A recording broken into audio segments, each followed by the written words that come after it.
Devaskar రాలేదా? Hello.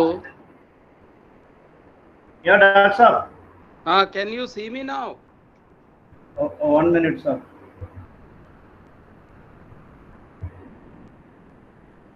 Doctor साहब देख लिया? हाँ बताइए।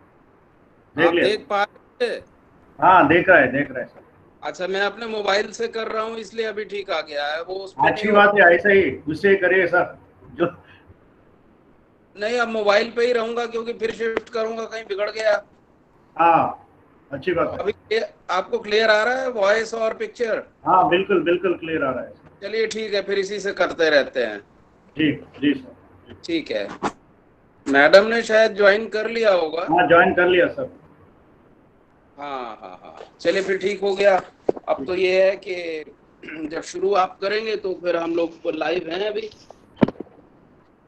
So I request all the participants to please mute your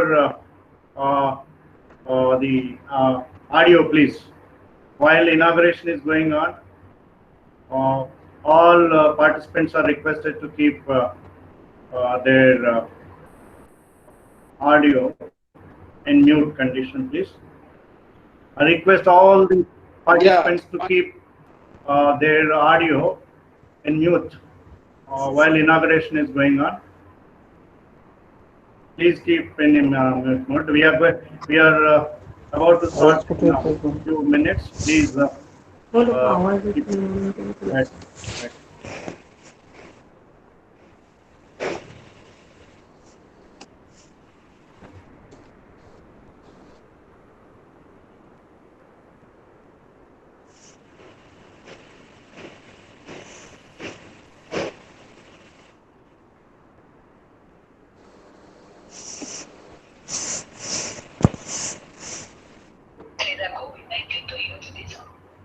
Doctor, Devaskar. Hello. Hello.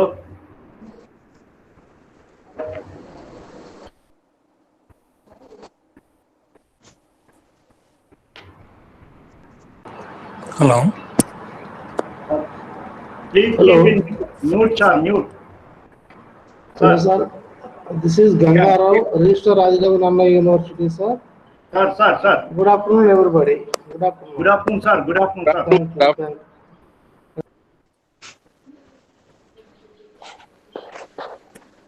दिसत नाही का मग?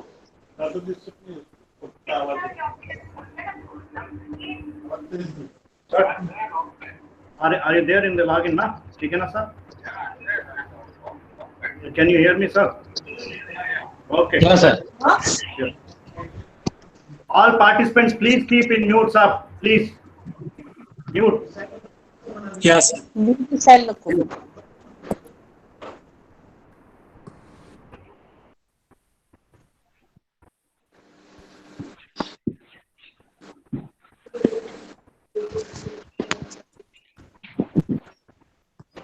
రాఘవ కమిటీ అని పిలుస్తాం. ఓకే ఓకేనా?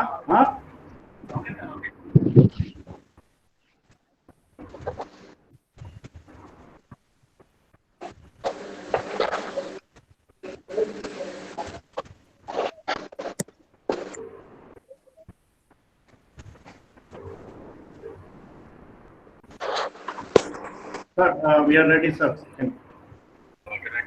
Yes, sir. Yes. I'm introducing. Yes, sir. Yes. Right. Okay.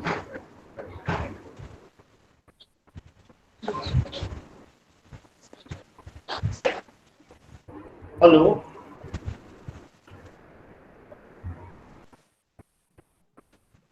Hello, good morning. Good afternoon. Good afternoon, sir. Good afternoon. Can I start, sir? Yeah, are you able to see me and hear Yes, me? Yeah, I can hear you, sir. Okay, start. Good afternoon, everybody. Esteemed Vice Chancellor Professor Jagannath Rao Garu, beloved Director, respected Director Meena Agarwal Madam, NIFM Faridabad, Registrar Nannaya University Professor Gangarao Garu, Professor K.S. Ramesh, University College of Arts and Commerce, Adikavi Nannaya University, Professor A.K. Sharan, Professor NIFM Faridabad, Rapul Pawar, Registrar, University of Pune, my faculty colleagues, ladies and gentlemen, esteemed participants, I welcome all of you for an important webinar, and I thank you all of you for joining the webinar. To begin the webinar, now I request our esteemed Vice Chancellor, Professor Jagannath Rao Garu, to deliver his inaugural address. For the benefit of the participants, our Honorable Vice Chancellor, Professor Jagannath Rao Garu, hails from Andhra University, is a senior professor in geology and is very known for his research and academic pursuits, and he had an excellent academic administrative experience as well as a thorough researcher in the geology. I request our esteemed Vice Chancellor, Professor Jagannath Rao Garu, to deliver his inaugural address. Sir. Okay. Thank you, Professor Teki, for giving me this opportunity to inaugurate the webinar on coping strategies for India's economy during post-COVID-19. And I congratulate all the participants and all the resource persons on this occasion. I'll be very happy to mention Mrs. Meena Agarwal, IRAS Director, and Professor A.K. Sharan, Professor Praful Pawar, and Professor Teki, Professor Gangarao, Registrar, Adikavi Nannaya University, Professor Ramesh, Principal, College of Arts, Adikavi Nannaya, and other colleagues from Adikavi Nannaya University. I just extend my greetings to all of you, and this is another webinar from Adikavi Nannaya University.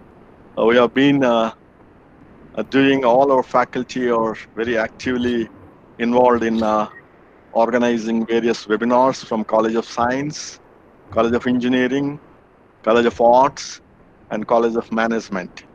So I'm extremely happy for doing such a wonderful job. I congratulate all my colleagues of Adikavi Nannaya, and this is yet another important webinar being organized by the Department of Management, especially by Professor Teki, who is the coordinator for this webinar.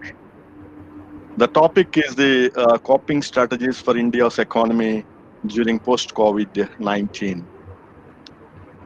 Though we are not economists, but as a learned person, as a scientist, and as an administrator, I could see how the economy of different countries, including our own country, India, is affected because of this coronavirus and pandemic.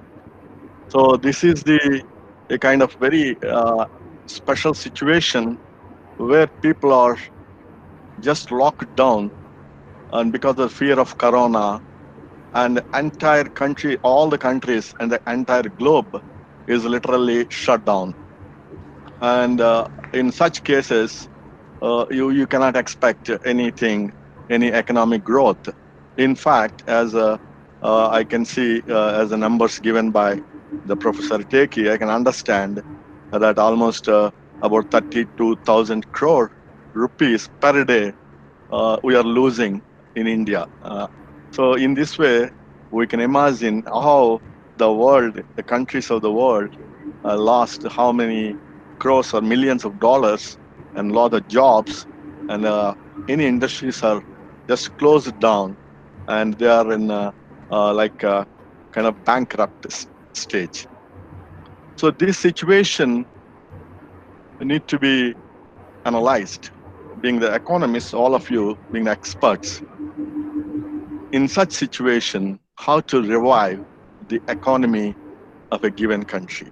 That is the very important question, because after the corona, post-pandemic, post-COVID-19, how to revive the economy, I think maybe the most important part of the deliberations of this webinar.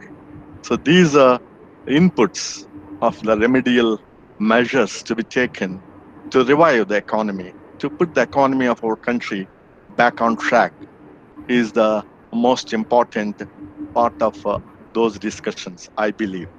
So these experts, all of you, will be deliberating on these issues. So that is the reason why this is most important. You are discussing not the effect already made, already done, we had. Now you are working on the post-COVID time, how the economy needs to be revived, how to bring it back onto the track. So we have seen the many industries, especially the real estate, the construction industry, the tourism, the entertainment industry, and agriculture, production, all those areas are highly affected. Literally, they're just closed down. So in this way, we need to think what needs to be done in such situations. Being a scientist, I always feel we need to be prepared well in advance. So we need not worry once it has happened. We need to have the preventive measures. So in such case, what is to be done to protect our economy? In such strategies, we need to think about, we need to implement. Have the plan beforehand, having such pandemics in future. Solutions which are suitable for a country like India.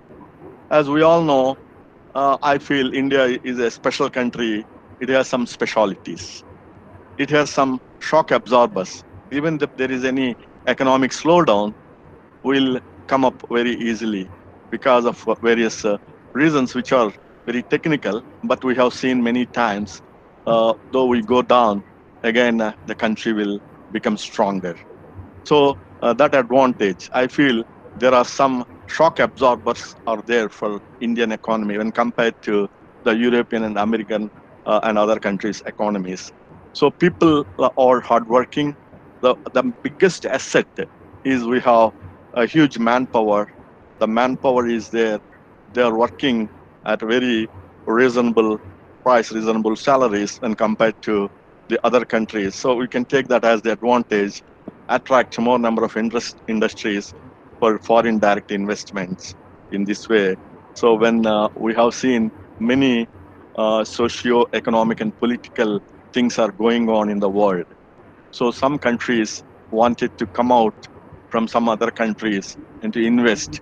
They're looking for new areas. So that is the biggest advantage.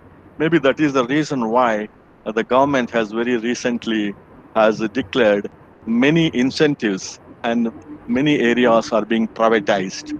So that is an indication that government is looking forward to attract foreign direct investment in the new areas. Even they are opening up the science and technology, the space, and other areas for the first time in the history of this nation. So we need to take all these opportunity into consideration, and these economists should discuss how best we can revive our economy during the post-COVID era. So being a scientist and administrator, we are very much interested to see and that country revives its economy after COVID. And it may be, I think, it may be considered as a business opportunity as well. Many people, many youngsters can think about this being the business opportunity because now we are all locked down. Now we realized the importance of online, the virtual thing. So especially in higher education, all these days we were working on online courses. So this biggest opportunity in higher education where the technology can be used, the information technology for developing a digital education, digital universities using highest technology like virtual reality, artificial intelligence, where any science, engineering, or arts management can be delivered very effectively using these technologies. That may be the biggest opportunity where such universities can attract the resource persons from all over the world.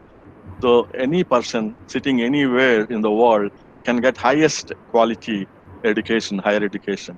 That may be the biggest business opportunity as well. Another thing we need to think about.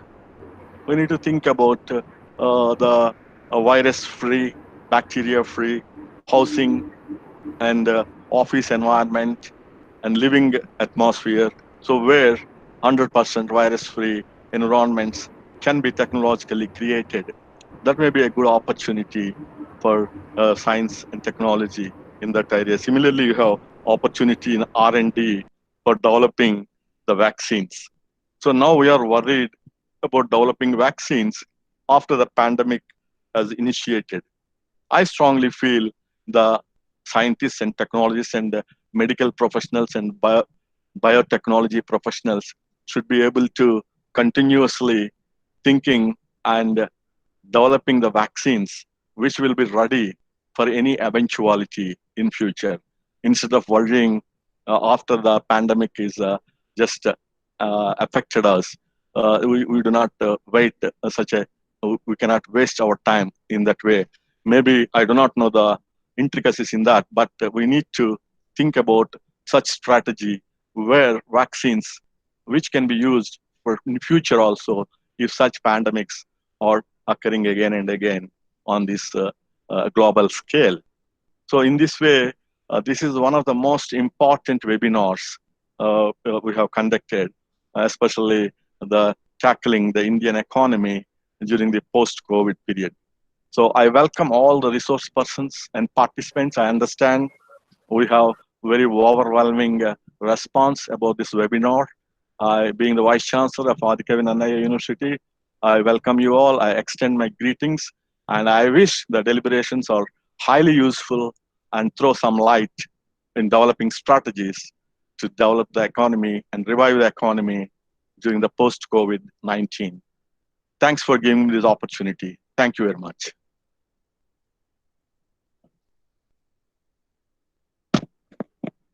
Thank you. Thank you very much, sir. You said though you are a scientist and geologist, but economics all need to be taken in 10 minutes address. You have given a very well very meaningful outline for the economics to be taken care, plan beforehand and ready for the shock absorption. India as a country, young economy, we have manpower strength, and based on that we can leverage and attract the foreign investment which some other countries are losing, maybe the advantage for us to get it and receive the business opportunities. COVID can be considered as a business opportunity. Where there is a threat, there is also an opportunity. That is what you have said, excellent, sir. Thank you very much for delivering and giving a very meaningful economic address to us. Now, I request Mrs. Meena Agarwal, Madam, Director at Arun Jaitley National Institute of Financial Management, in short we call it NIFM, to deliver the inaugural address. Before that, I just would like to mention, Madam belongs to 1981 batch of Indian Railway Account Service batch, and she's 35 years bureaucratic experience. It includes, she had many positions, including the Deputy Secretary, Joint Secretary, Ministry of Finance, Expenditure, and presently she is Director. Now I request Madam to deliver her inaugural address. Madam Meena Agarwal. Hello. Hello.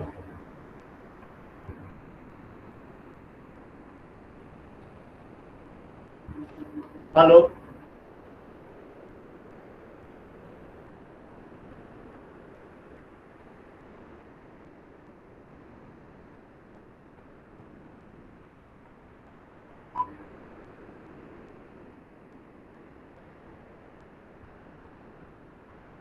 Hello.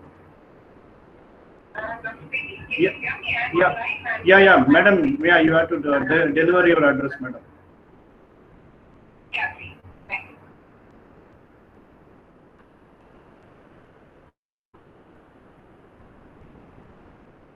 Hello.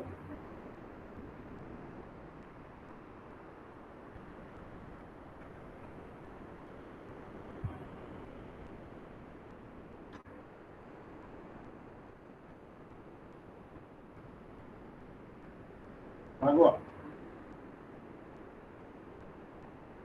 Madam, everyone, madam address connect cheyandi.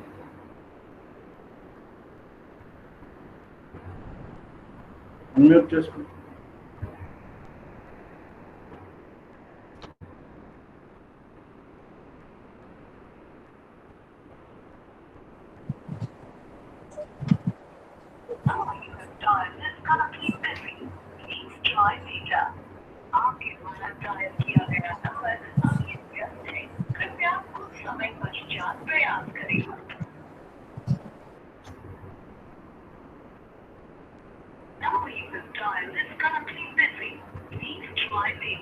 Yes, madam, you have to mute.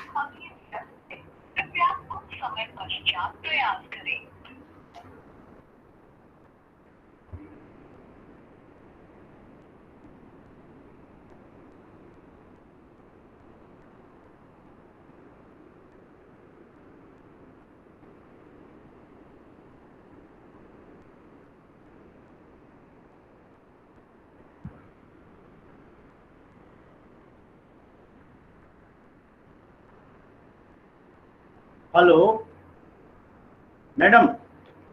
Please unmute your. Yeah, you can speak, madam. Hello. Hello. Hello.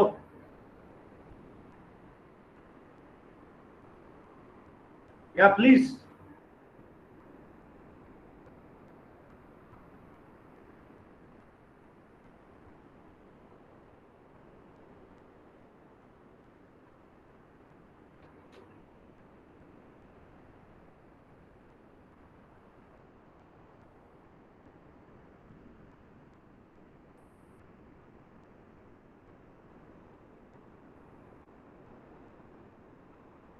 Hello. हाँ doctor साहब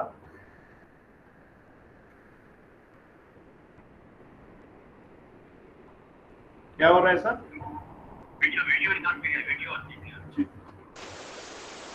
madam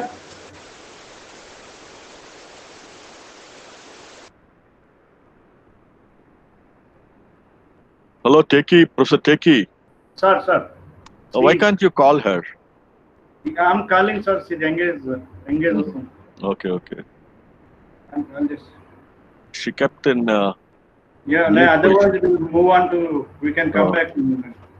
Maybe you can think about other speakers now. Yes, sir.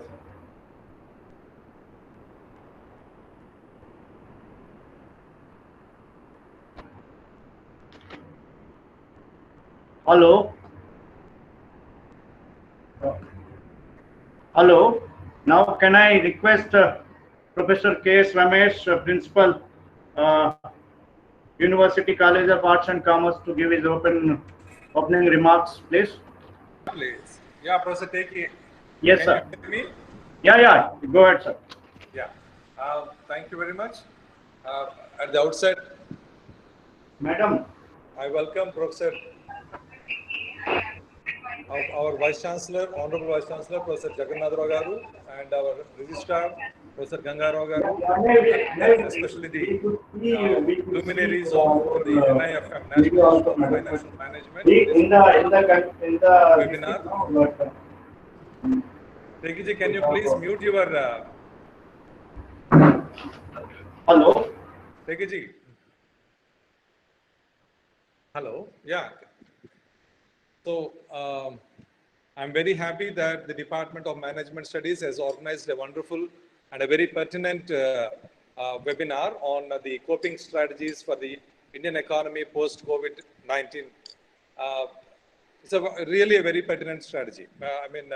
Webinar, because we have seen, we have seen just now our Vice Chancellor has spoken from a scientist perspective. Professor Teki has proposed this webinar from a management perspective. But here I come as a humanist from a humanities perspective. So we have seen during the COVID-19, during the coronavirus situation, lakhs of migrants walking across, crisscrossing the country, the length and breadth of the country. So I think somewhere, somehow, our economic system, the global economic system has failed us, and we could not cope up with this shock of the pandemic. So we need to plan such a strategy, such management systems or economic system where we focus more on the economics of care or the economics of happiness for people, but not only for the economics of the industrialists, for the multinational companies. Because all our strategies, all our economic policies, we have been telling at various points in the English literature, we discussed that no finance minister has so far given her or his budget speech in Hindi or Indian languages, but only in English for the benefit of the foreign nationals, but not for the Indians. So this is a critical point that I'm quite like to bring before all the economists here, because we need to plan strategies that are beneficial for our country first and foremost. Yesterday we have celebrated the International Day of Biodiversity, and where we have to focus more on localization and local economies to improve local economies. Once we come out of this global chain and improve and focus more on our local economy, I don't think we can be affected much with any of these pandemics or any of these global financial crises. So let us insulate our economy first by promoting local products and localization much. So, I've been reading, I told you in the last webinar also, that a book by E.F. Shoemaker, who spoke about the small is beautiful, where he emphasized that the problem of production has not yet been solved. The problem of production has not yet been solved is proved once again during this coronavirus pandemic, where we see lakhs of migrants crisscrossing the length and breadth of the country. So any economic strategies, because we are now going to discuss the coping strategies for Indian economy, the coming strategies, I appeal to all the economists here, all the business managers here, to see that we can develop a sustainable, biodiversity friendly, more localized, rather than all the global economy and FDIs. But let us also think about our own people who have been forced to live in such a penury and have to walk across the country in scorching sun during the summer. So thank you very much for giving me this opportunity. And I request our colleagues in the management as well as in the economics departments to think seriously, to make out-of-box thinking, to promote our own goods, to promote our own life, to promote our own diversity, and to promote our own localization. Thank you very much for giving me this opportunity. Thank you, Professor Teki.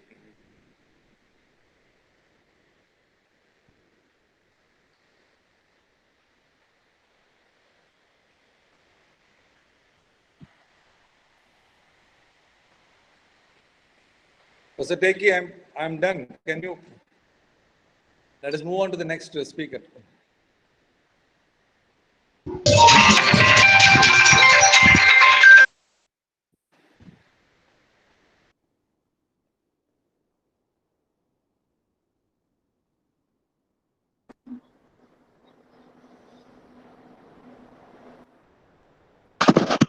Professor Teki, you need to unmute.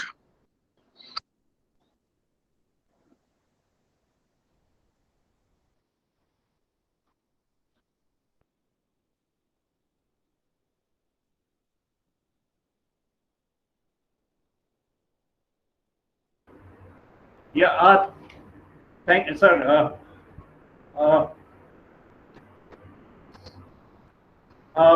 Thank you very much, Professor K.S. Ramesh. You have given a very informative and relevant points to be noted, and what is required is a serious thinking. Easier said than done, but efforts also should be taken, and we have taken note of it. Thank you very much for making opening remarks. And now I once again I request Director Meena Madam to she is connecting to other. She has some technical problem. Meanwhile, I request Dr. A.K. Sharan, Professor at NIFM, to deliver his address on revisiting economic and financial systems. Professor A.K. Sharan Saab. Yeah, Dr. Teki, am I audible? Yeah, please. Hello. Go ahead, sir. Okay. So at the very outset, I would like to express my very sincere thanks to the Sir, can you Vice speak Chancellor. loud, sir? Little bit louder. Yeah, I'm speaking louder. Is it audible? Yeah, now it is better, sir. Yeah, so at the very outset, I congratulate the Vice Chancellor, AKNU, and the coordinator, Dr. Teki U, and all other those who have worked behind the curtain to put up such a very contemporary seminar on the issue. And I also express my thanks to the organizers through the Vice Chancellor that our institute was considered to be one of the premium institutions to join hands with Adi Kabir Danaya University. And around this time, when we are going to deliberate on an issue, which is a relevant issue, which everybody is talking around about the issue, I'm slightly reminded of the Malthusian theory of economics. I did my master's in economics all through I've been. And I would wonder that the theory says that if we don't size up the population up to a point, then the nature takes care. I mean, it's a very remote, very indirect, very untested analogy that I'm trying to put forth.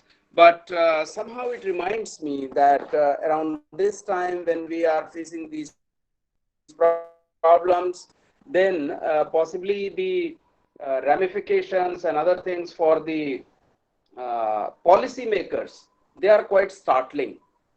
I've been given a topic and I suggested a theme in which I was wanting to share with the audience of this August seminar, that as to what are going to be our post-COVID adjustment strategies, post-COVID balancing strategies, post-COVID financial and economic strategies, socio-cultural strategies. However, I will confine my session only to the post-COVID financial and economic strategies, as it is suggested by the previous speakers, that we are now going to be in a new era kind of a situation, which is all-time unprecedented.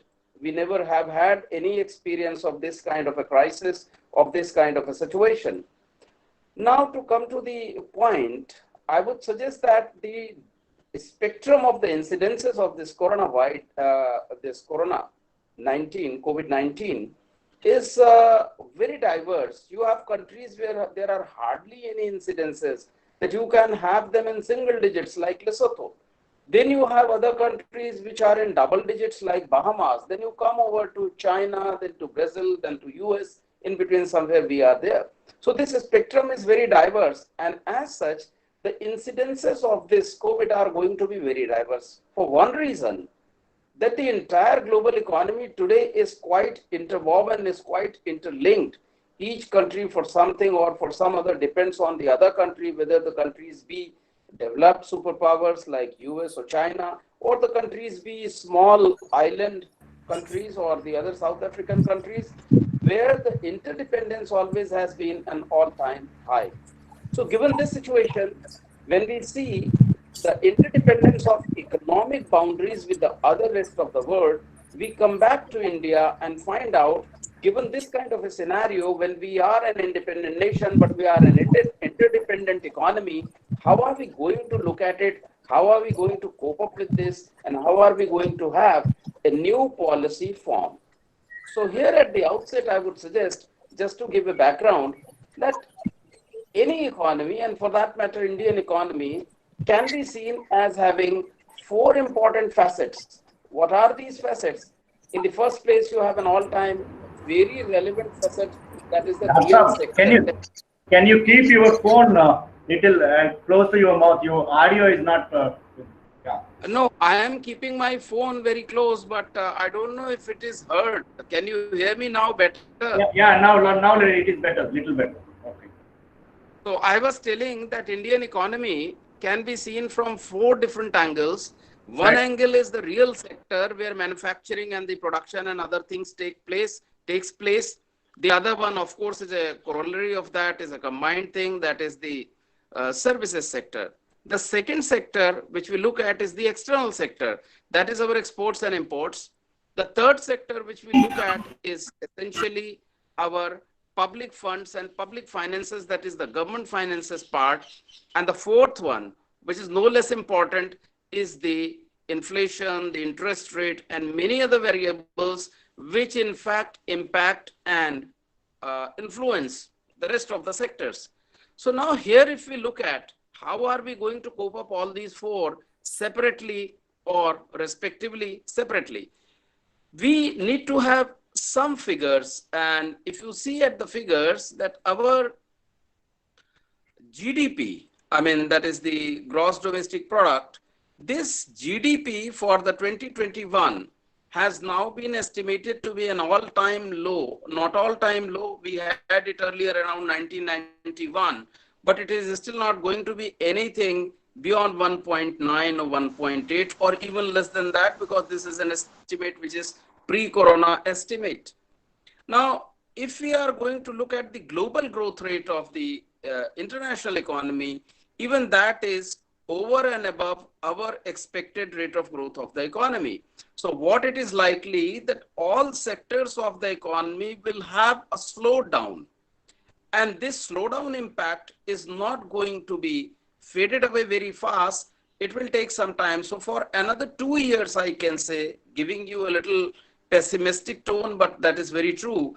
At least for 2 years, we are going to have a very slowed down production system. So our manufacturing sector is going to have a low scale operation.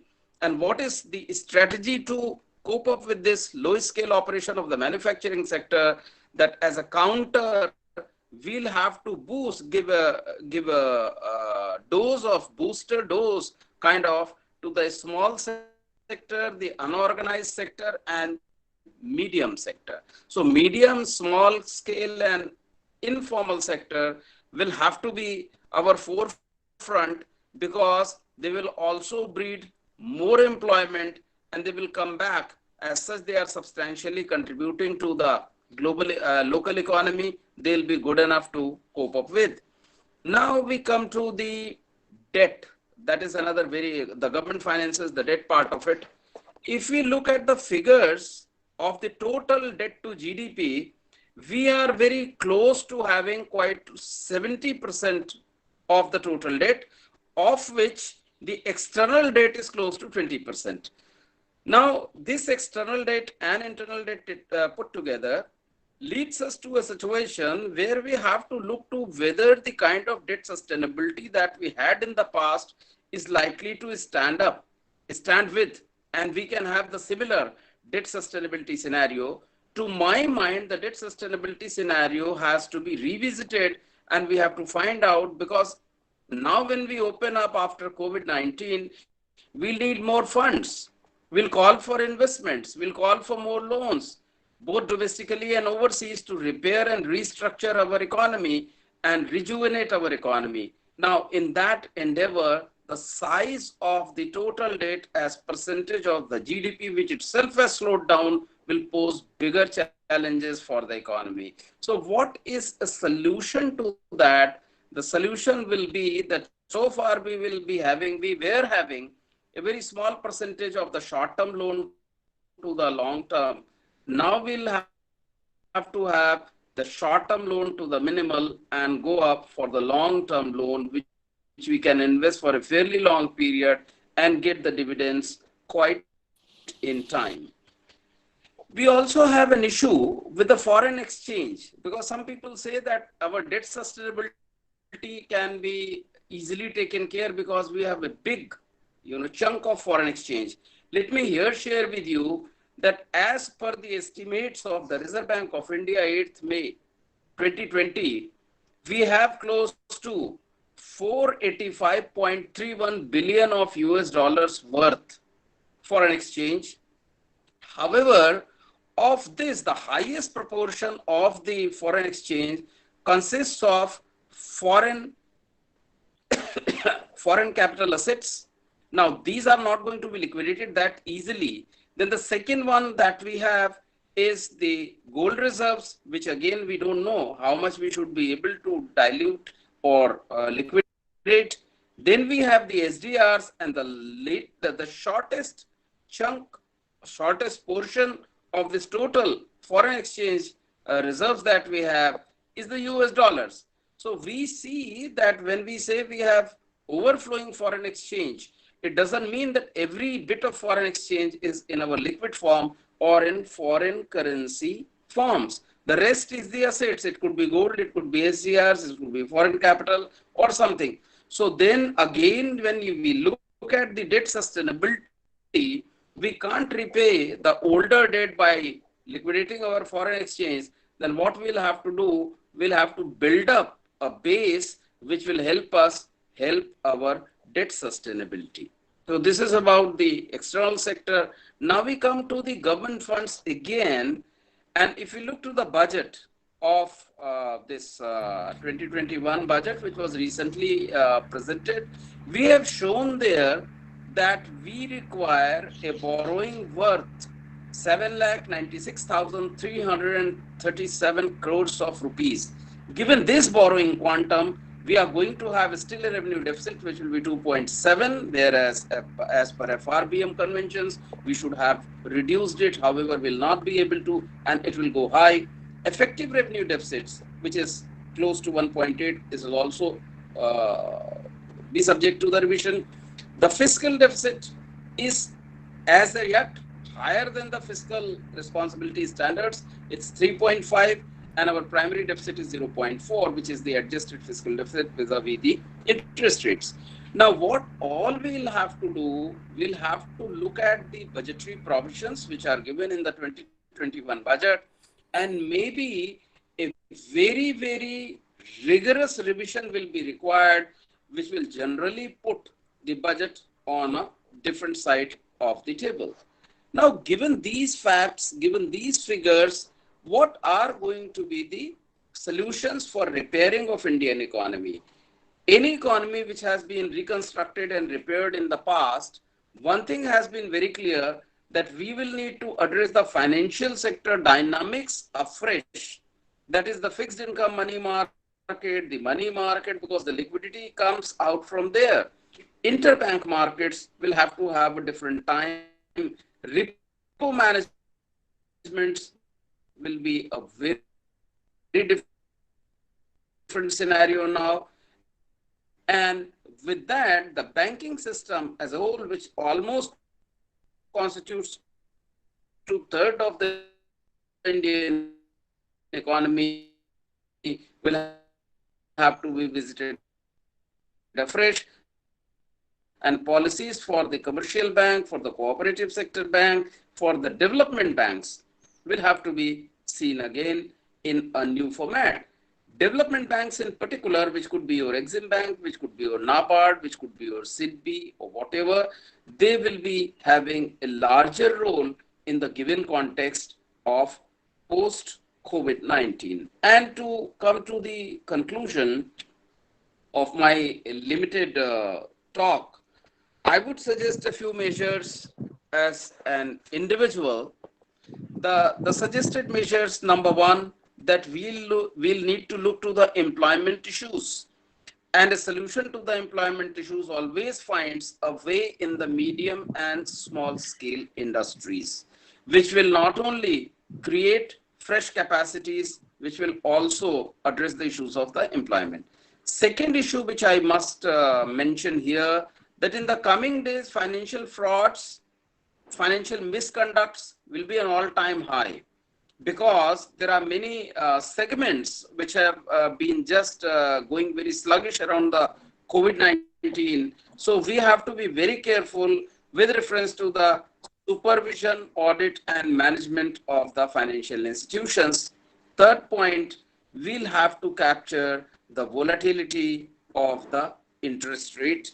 And last point, which I must mention, that given the new socio-economic, socio-cultural milieu, it is a time when higher education, of all the other things, there can be million other things which you can address, which we can address, but given this new order of COVID-19 scenario, financing of higher education will be a new challenge. And all the higher educational institutions not only will have to be financed by the government on one hand, on the other side, we will have to see that how far these financial institutions will become self-sufficient, because the financial institutions are the backbone for the development of the economy. So beginning from repairing of the economy in terms of medium, small, micro and informal enterprises, going to the banking sector, addressing the needs for supervision challenges, audit challenges, vigilance challenges, then coming down to the consumption issues, the consumption challenges, and finally the education challenges. These will be a couple of countable few challenges besides many more which will have to be readdressed. So this is the very small thing I would like to hear to the other august speakers. I will like to also handle certain questions if they come towards the end. However, here I would like to conclude on my limited talk of coping strategies post COVID-19. So thank you very much for all the audience for giving a patient listening. And I would request the organizer, Dr. Teki, to please find out once more if our director of the institute, Mrs. Meena Agrawal, is live and audible. Thank you so much. Yes, sir. Thank you. Thank you. Thank you, Professor A.K. Sharan Saab, and very informative and thoroughly researched talk you have delivered, coordinator. Thank you very much. Now I request, hello, Sharan Saab. Hello. Hello. Hello. Now I request Madam Meena Agrawal, Director NIFM, to deliver an address. Yeah. Thank you, Dr. Teki. Thank you, Dr. Teki. Am I audible now? Yeah. Okay, great.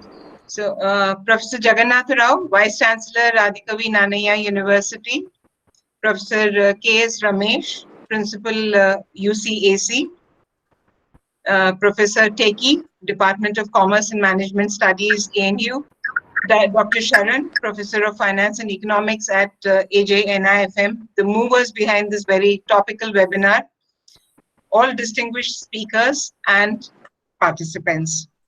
Good afternoon, all.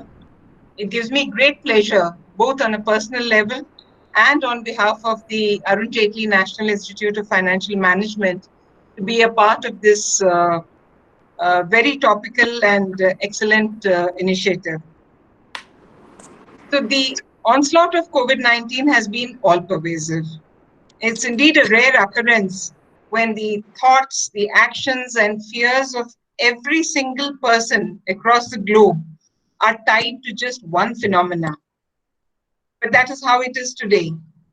People liken it to the World War II, but even that, in a physical sense, left many parts of the world untouched, but not so this virus. The actions of every resident of every little hamlet everywhere in the world is dictated by the need to stay safe from this virus and to combat it. So how bad is the situation today? As we speak, there are over 52 lakh cases with 3.4 lakh dead across the globe. In India, 1.25 lakh are infected and over 3,000 people dead. The lockdown, which was strictly enforced end of March, has entered the 59th day today. But as we all know, it has had an extremely deleterious effect on our economy, as indeed it has in every other country. And after an intense debate around Jaan versus Jahan, we have as a country come to the conclusion that it has to be Jaan with Jahan. So that brings us to the economic scenario. Where does it stand today How bad is it? What needs to be done? What can be done to improve it? So a quick look at the economic scenario. Before the pandemic set in, if you would all recall, we were looking at a growth rate of 6 to 7%, and we're working on strategies to push that up so as to achieve our ambitious target of a $5 trillion economy by year 2024.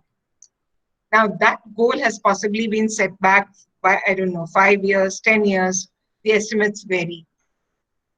Today, with all economic activity having come to a complete standstill for 2 months, the growth estimates are, various estimates are being mentioned. There are some who are quoted at 1 to 2%. The precise number one doesn't know. But what we do know is that employment has been severely hit. Manufacturing, construction, transportation, the hospitality industry, everything, in fact, is brutally hit. And consequently, consumption is also affected. So given this, even climbing up to a modest 4% will take a lot of doing, 4% of growth.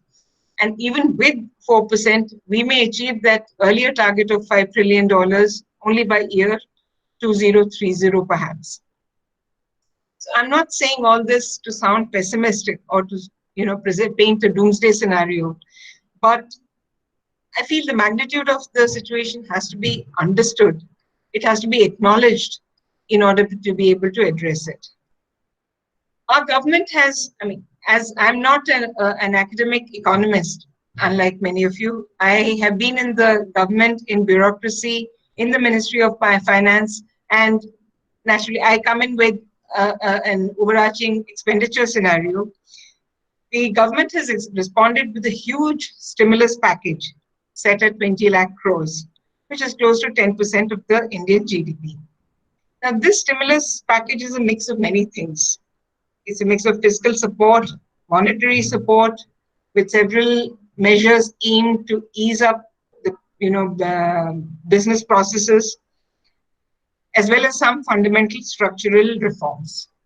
Many commentators have been saying that the attempt is to convert this crisis into an opportunity and go beyond just repairing the damage that has been caused.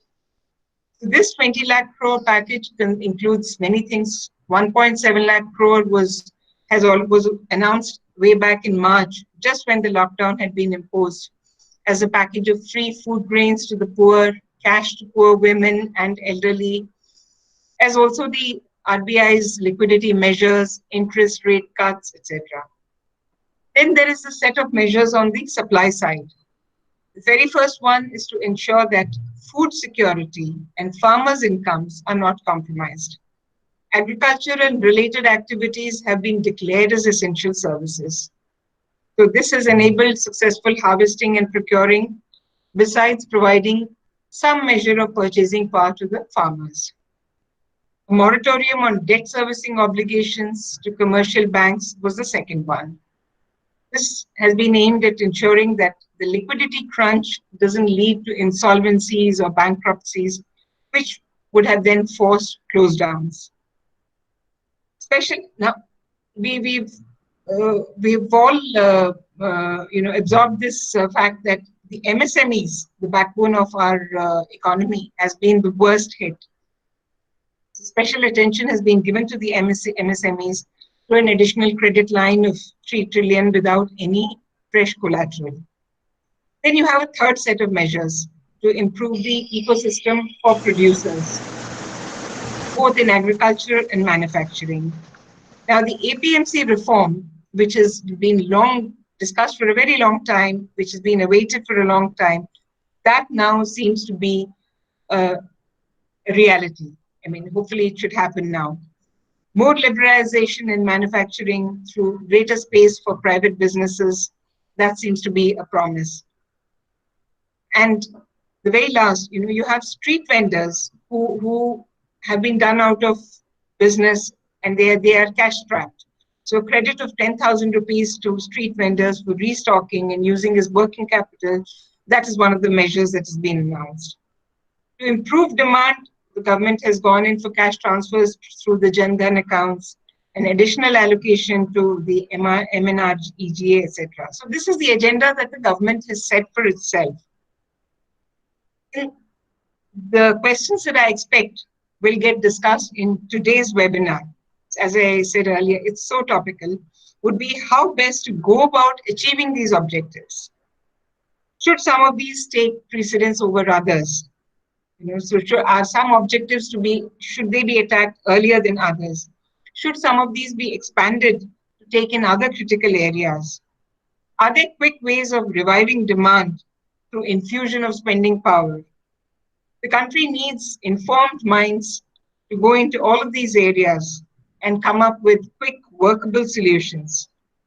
So I'm looking forward to some great discussion today and maybe some answers to some of the questions that are plaguing all the decision makers in this country. I wish you great deliberations in the remaining portion of the seminar. I'm indeed grateful for inviting me to participate in this webinar. Thank you so much. Thank you very much, madam, for a very elaborative and very informative address and hands-on address. You being a part of Government of India policy making, and you have rightly flagged many measures to be taken for the post-COVID this thing. We have noted and will prepare it. And thank you very much for also collaborating with us with Adikarnanda University, and the Vice Chancellor and the Principal and the Registrar. All our faculty colleagues join me in greeting you. Thank you very much for thank you. Thank you very much. Thank you. Now I request Prapul Pawar, Registrar, University of Pune, to deliver his address. Professor Prapul, are you there? Professor Prapul? Yeah, can you hear me? Yeah, please. We can hear. Yeah, Professor Prapul. Very good afternoon, Professor Teki and all the dignitaries who are here, all the dear participants. It's a matter of immense pride for me to address to this August gathering, especially about the coping strategies for higher education institutions. I'll be delivering few of my thoughts, like what the strategy would be for the future, particularly for higher education as a sector. Friends, March is a busy time for every academic institution, let it be school or institution of higher learning. But this March, we were busy closing down our institutions. In the first stage, we stopped the academic instructions, academic activities, we stopped the classes. And simultaneously, we vacated the hostels, sending the students out to their respective hometowns. Subsequently, we also closed down our administrative offices on the university campuses and the college campuses. And then a total lockdown has been announced. It was a peak time for academic activities, as I mentioned. And then immediately the questions surfaced, like what needs to be done in the short run, what needs to be done in the long run. We are all concerned, like what happens when the lockdown ends and situation comes a bit back to normal, though not 100% normal. Some normalcy is restored and we again open our campuses. It won't be the same again. At our University of Pune, at Savitribai Phule Pune University, we are working on several strategies and we would like to take a reference of that and share a few of my views. Friends, when we open the institutions again, it's not going to be the same. We'll have to work on 3-4 broader areas, which I am going to discuss. There would be a set of new normals. Naturally, the classes with 60 students and the closer interaction, personalized interaction by the faculty with the students is not going to be there all over again. And we have already started restructuring our classroom setup with scattered benches, and we are trying to reduce the class sizes. Maybe it would be 30 max would be the class size. So students sitting on one student on each bench to observe the social distancing guidelines. Same is the case with the library and reading hall and all our refectories and mess and all those facilities are being redesigned, restructured to ensure that physical distancing guidelines by the government, because we are planning to live with the corona for some time, maybe over a year or two. That's what the planning is. Not just that, we will have to realign all our procedures. We'll have to seek the medical history of each and everyone on the campus. And that history is going to be very important as far as our future operations are concerned. Those histories will give us some guideline as to what special precautions are to be taken in case of certain people. Cleanliness, sanitization, self-disclosures of everybody, that's going to be very important. We already started putting in place the infrastructure for sanitizers, for 1% sodium hypochlorite solution, spraying, sprinkling, all those measures are being taken. So one fundamental change that's going to be there in the future is the physical infrastructure that we need to change. Second would be, there is something we call as soft infrastructure, which needs to be changed. We'll have to go online a huge way. Till date, in India, we have distance education and we have face-to-face conventional education. And distance education has always been regarded as a secondary education, and primary place always been grabbed by personalized education, normally conventionally imparted by the universities. All of a sudden, because of this lockdown, the situation has reversed.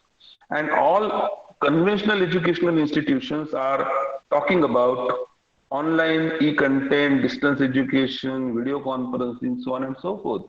But though the government said every faculty, every staff will work from home, we have realized to a large extent that we are not equipped to work from home.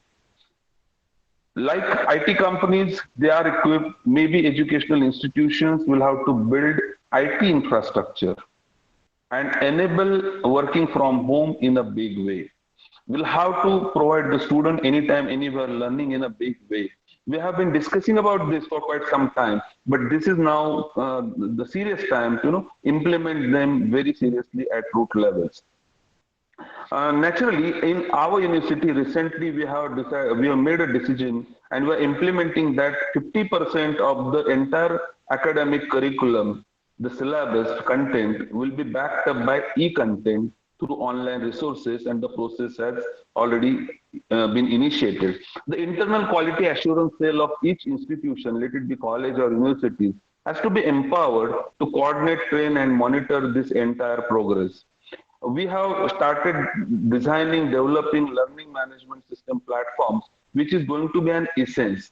Moving further, several central government national resources, let it be Swayam or globally well-known resources like Coursera, are being mapped with our own curriculum and syllabi.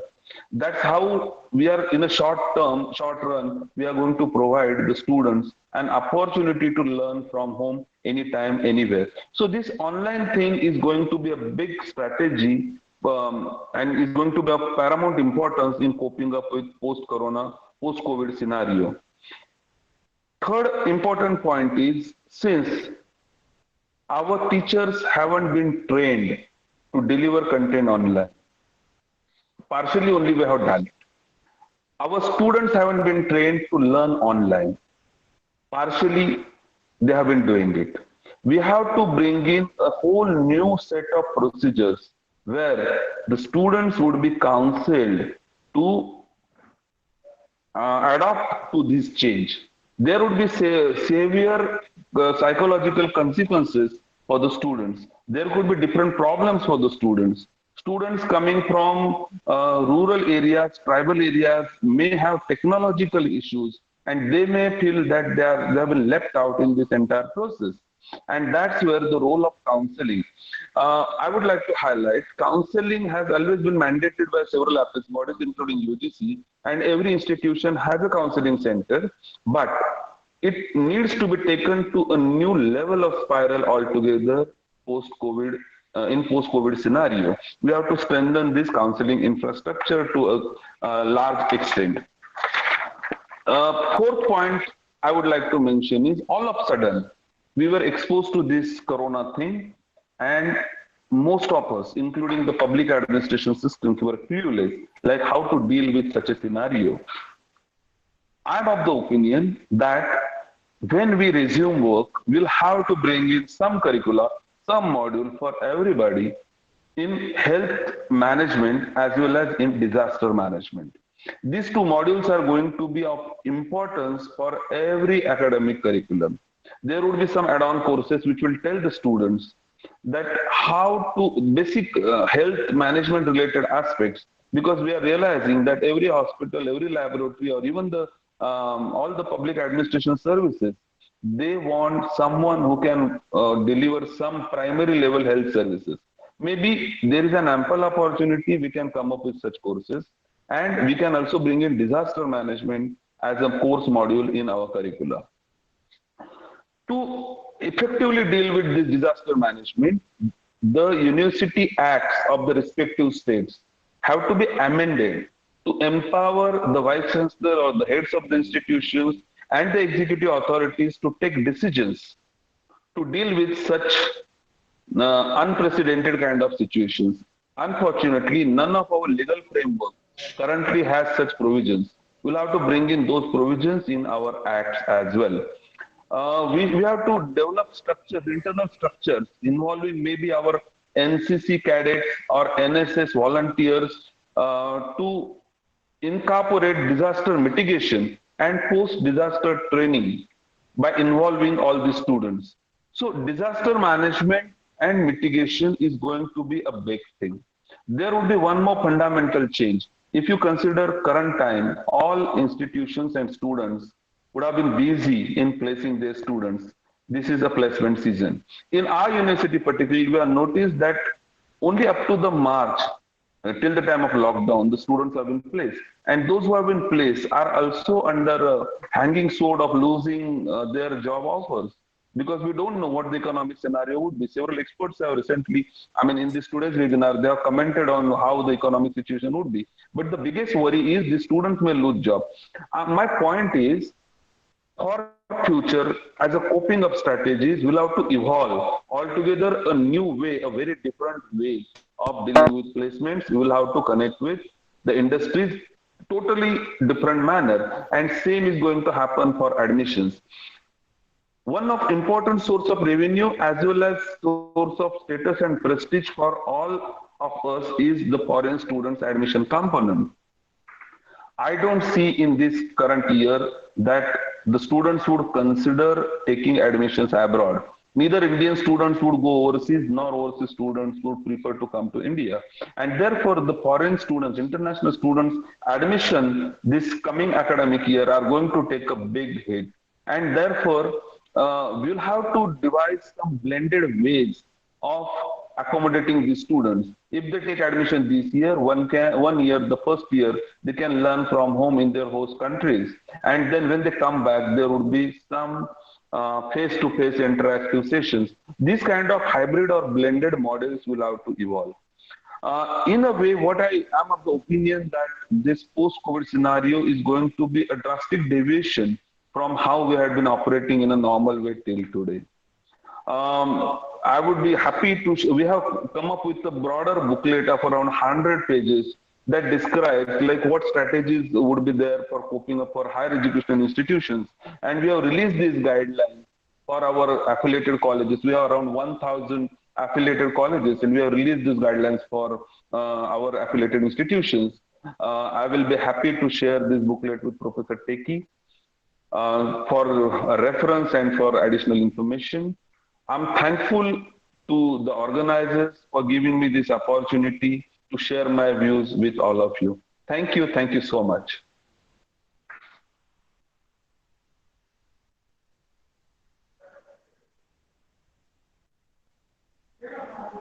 Thank you, Professor Praful, for a very informative and all the strategies that you have designed for higher education with reference to your university. Maybe replicated elsewhere in the higher education sector, and I'll be happy to receive that booklet for the benefit of. Thank you very much. Sure, sir. I'll share it with you. Thank you so much, sir. Yeah. Besides your schedule, you have given a very elaborate talk. For the benefit of the all participants, I'm happy to say, Prabal, is our he was my student as well as my colleague in North Maharashtra University, and now he's a registrar, and he almost Pune University MBA.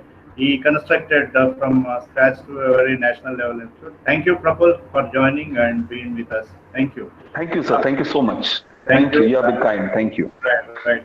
So, meanwhile, in fact, due to little technical teething problems just in the beginning, I couldn't utter I just wanted to share the noted, economist Arvind Virmani recently tweeted, as long as 60% of economy in lockdown, conventional, economic strategy, stimulus or strategies may not work it out. That's what we are here to, appreciate non-conventional and more dynamic, and even, let me say, it is a very, innovative and vivid strategies should be coined.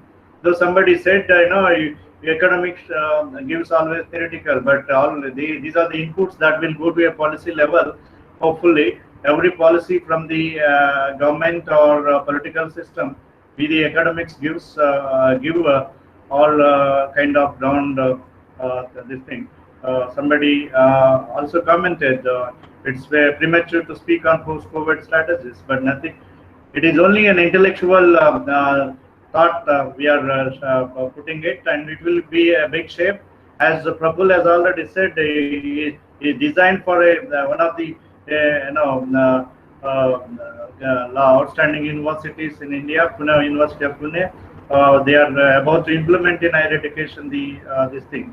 So same way, as I noted, they almost all the ecosystem and the landscape of Indian economy, as Dr. Sharan also said, all the financial systems landscapes are bound to change, because now we have seen that some of the conventional businesses may disappear or take a back seat, and innovative economic systems and business models and business systems bound to come.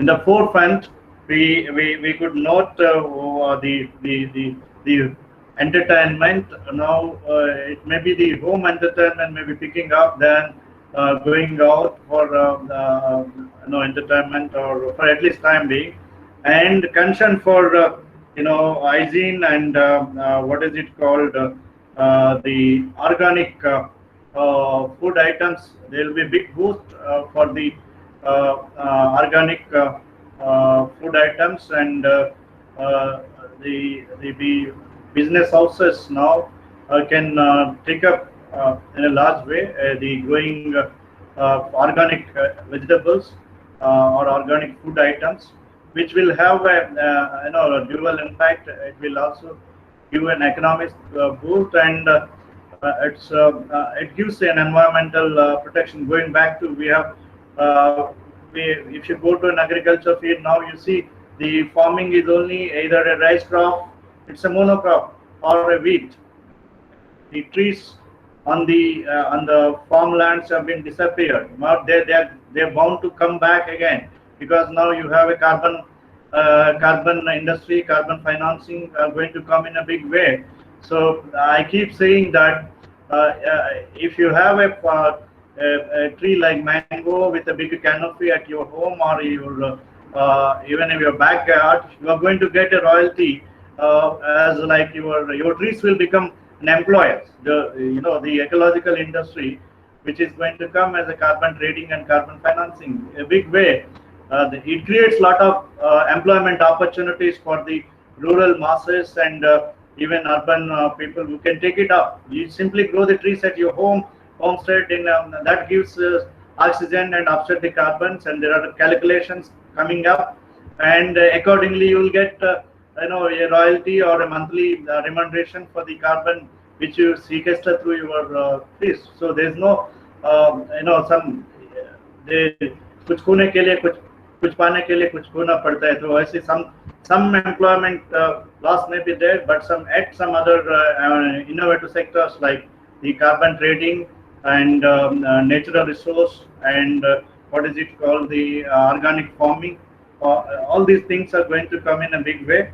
So the business houses and the economic policies should consider giving stimuli for these kind of innovative economic policies. And also the earlier the less mechanization in agriculture sector, and it was labor intensive. But when the labor migrated from rural to urban, and the rural agriculture sector had to depend on mechanization. Now, as a result of the COVID, again, it's a cyclical, this thing. Now the COVID has bring back to the all the migrant to the rural, and now they, it's a cycle. Of course, Professor Dr. Lakshmi Narayana is going to make it out. Again, the migrant employees migrate the laborers will now can very well take up the agriculture, conventional agriculture, or like carbon trading, or these kind of innovative. See, migration may help many a times, but for migration or for nature where somebody is born, he can have its own sustenance. That is what we call Janmasthal Bal, whatever you call it as. So these are innovative. More specifically, I'm saying natural resource will have a big family and big business to come up. But mind well, I'm not saying we should again destroy the natural resources to create employment or whatever. There should be sustainability. No business should deplete the natural resources. Unless we have nature intact and nature in full swing, we will not have any economic, or we will not have any sustainable development. If we don't have sustainable development, pandemic like the present one bound to come again and again. So it's a blessing in disguise. Let's all take a note of it. Whatever business, whatever economic systems are there, it should not be depleting the natural resource. It should not cost the future generations the oxygen and water they should get as we have been getting it also. That is our concern. And once again, I keep appealing and recommending all. I'm not enough to recommend, to suggest the global lockdown every year for 14 days must be there at a globe, not even a country, to have other species on this earth to have at least a fortnight to have their own freedom life, whatever. And meanwhile, we'll have what we had it kind of. With this brief note, I invite my colleague and beloved friend, Dr. Uday Bhaskar, is a senior assistant professor of our department and one of the founder department faculty member. I invite Professor Dr. Uday Bhaskar to deliver his address on strategies, economic strategies for the what is it called, the tourism and the impact of COVID-19 on travel and tourism sector. Dr. Uday Bhaskar, over to you. Thank you, sir, Professor Esteki, and at the outset, I thank our Honorable Vice Chancellor, Professor Jagannath Rao Garu, and our University Arts College Principal, Dr. K.S. Ramesh Garu, and NIFM Director Meena Agarwal Garu, and Professor Registrar of Pune University, and the technical staff of Adikavanana University who made this webinar happen. And before to start, I'd like to very focusedly talk on the impact of COVID on travel and tourism sector. The outline of the webinar is the Indian economy, and as you say, Indian economy is very huge, and we can able to discuss sector-wise effects so that we can understand the impact, or we can see the how big it is, or we can understand in a better manner. So I have chosen this travel and tourism sector, and I have downloaded several secondary resources and consolidated the views of the experts or specialists in the tourism sector. And my presentation is the consolidated presentation, or adding my own value to you, so that we can understand this how badly the tourism sector is got affected.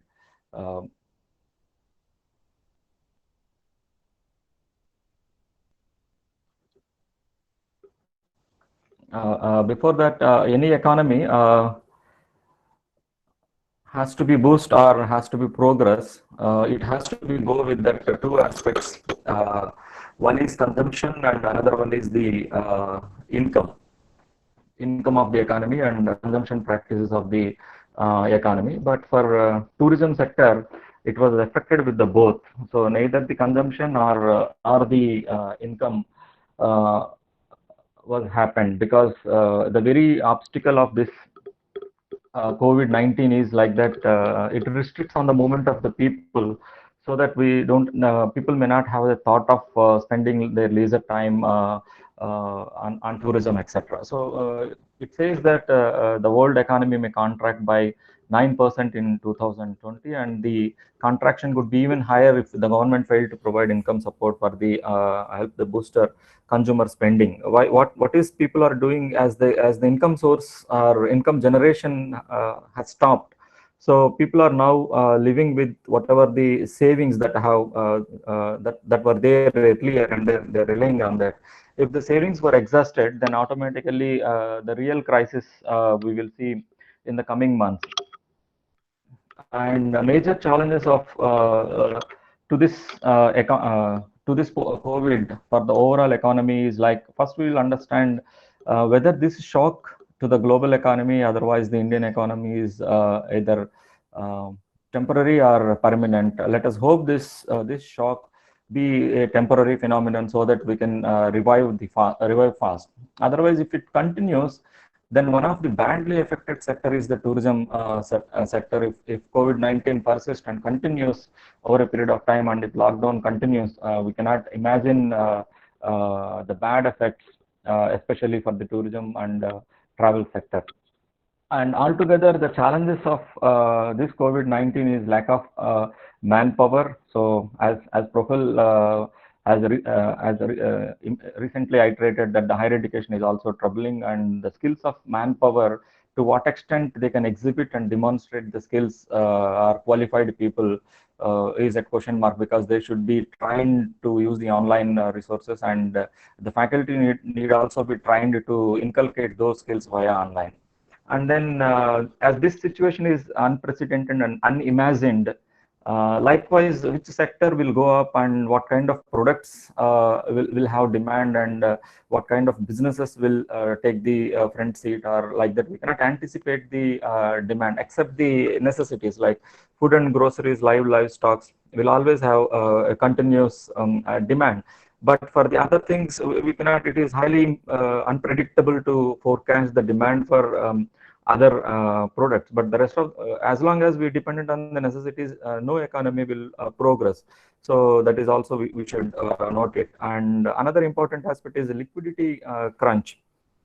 As many companies are laying off their employees, or put hold paying their salaries, or not giving their salaries, are in a doldrums, like they're not getting their salaries. Maybe 1 month they can adjust, 2 months they can adjust. If it continues, like everybody has to rely on either their family savings or their individual savings. That really a very damaging situation for the economy. And for industries, as the natural law says, that small is always will be get affected with this pandemic situations. Like the strong may have the financial stamina and other resources. So MSME sector, they have a huge liquidity crunch. So liquidity be injected for this, and disrupted supply chains. So this is another aspect. The distribution and supply chain from the procurement to the consumption is largely affected. Suppose if a farmer is there and he has to deliver the fresh produce to other places, then automatically earlier he may be using the public transportation like rail, bus or something like, but now it is always dominated by the private transportation. If the fresh produce cost of production is 25 rupees and distribution and the supply chain cost is 20 rupees, and there is no fun of producing. And the farmers are also, not only the farmers, maybe the manufacturer or any sector, now we don't have a strong supply chains due to the COVID-19. So supply chains need to be rebuilt. And another one is movement of people is the one of the most fundamental troubling, especially for the tourism travel sector. As long as there is a restriction, there is no tourism or there is no travel sector. It is almost zero cash revenues, but still fixed cost will prevail, and then companies will or the operators will bankrupt to meet these fixed expenses. And then this impact will affect to the production as well as to the service sector, and service sector will be get affected more as compared to the production sector. As you know that services are highly perishable. We cannot store services. If time is lost, it is lost, and we cannot get back.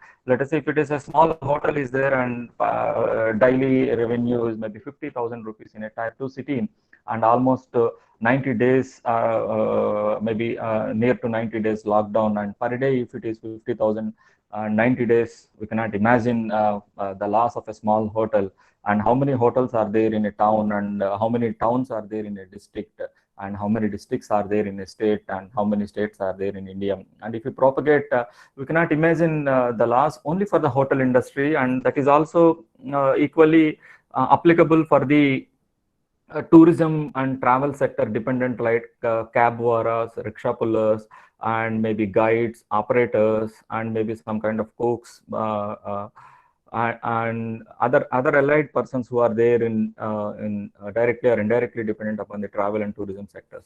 And then another important aspect is fear of the people, financial impact on firms are there. So nobody is neither lending the money or they're continuously saving, or they will be keeping their money, whatever the little money they are having, not easily giving money to the public. Even the banks, if you consider again, the rate of interest appears to be very low or nominal, but the real rate of interest, if you want to borrow some money in the private sector, it is very high. So the rate of interest is high. You cannot. It is very. It gives tension to the most of the people. And I would like to highlight the key aspects of travel tourism, especially. One of the badly affected, or we can say the most affected sector is travel, tourism and hospitality sector.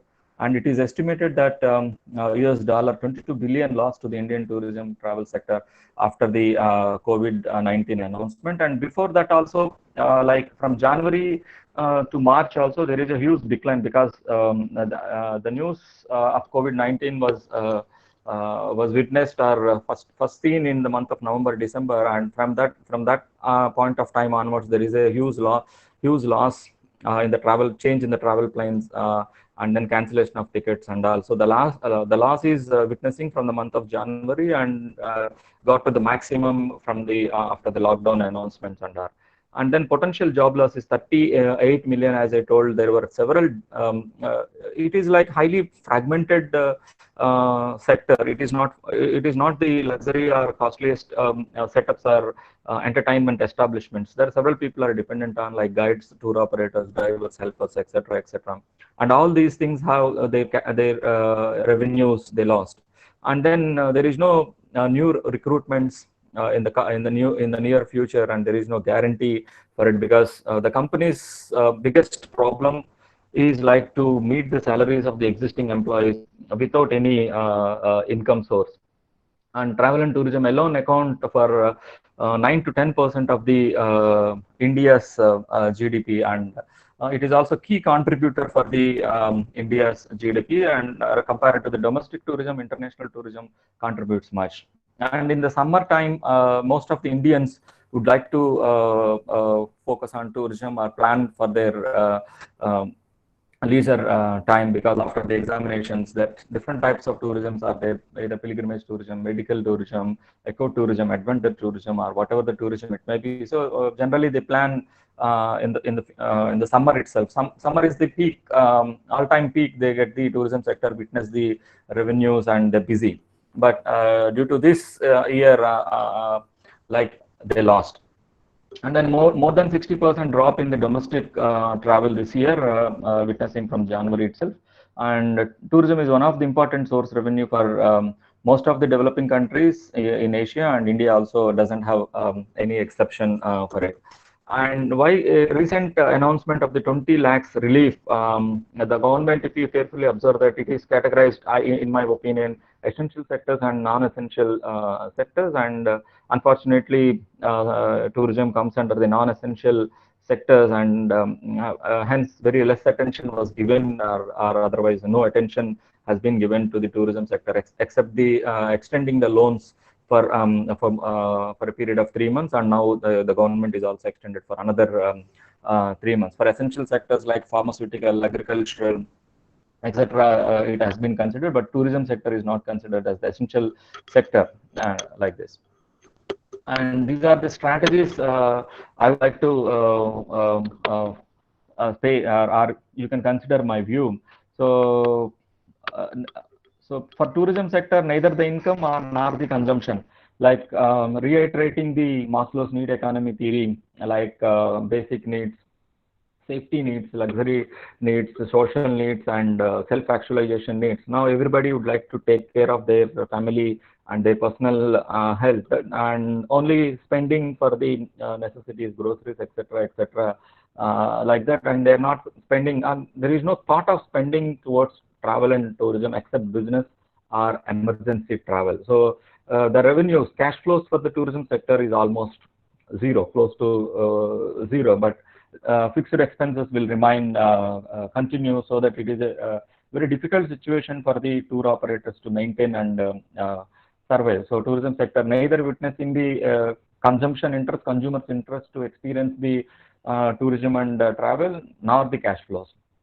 And it is time to redefine and rethink about the objectives of the tourism sector. It is like the hotels, or who are the stakeholders of the entire tourism sector, to redefine like that. Or a hotel may be converted into a quarantine center, maybe temporarily to generate the cash revenues, or maybe a function hall may be converted into a kind of gym or other aspect, permitting to the within the limits of the COVID-19 restrictions. So it is not just like that what they are, and they have to think and redefine their business objectives, so that they can able to get some revenues or cash inflows for the sector.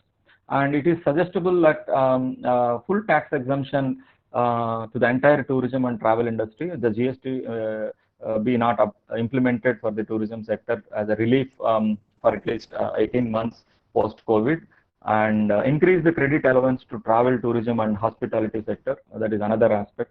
And this sector also may be considered as a priority lending sector, like agricultural, so that the sector will revive.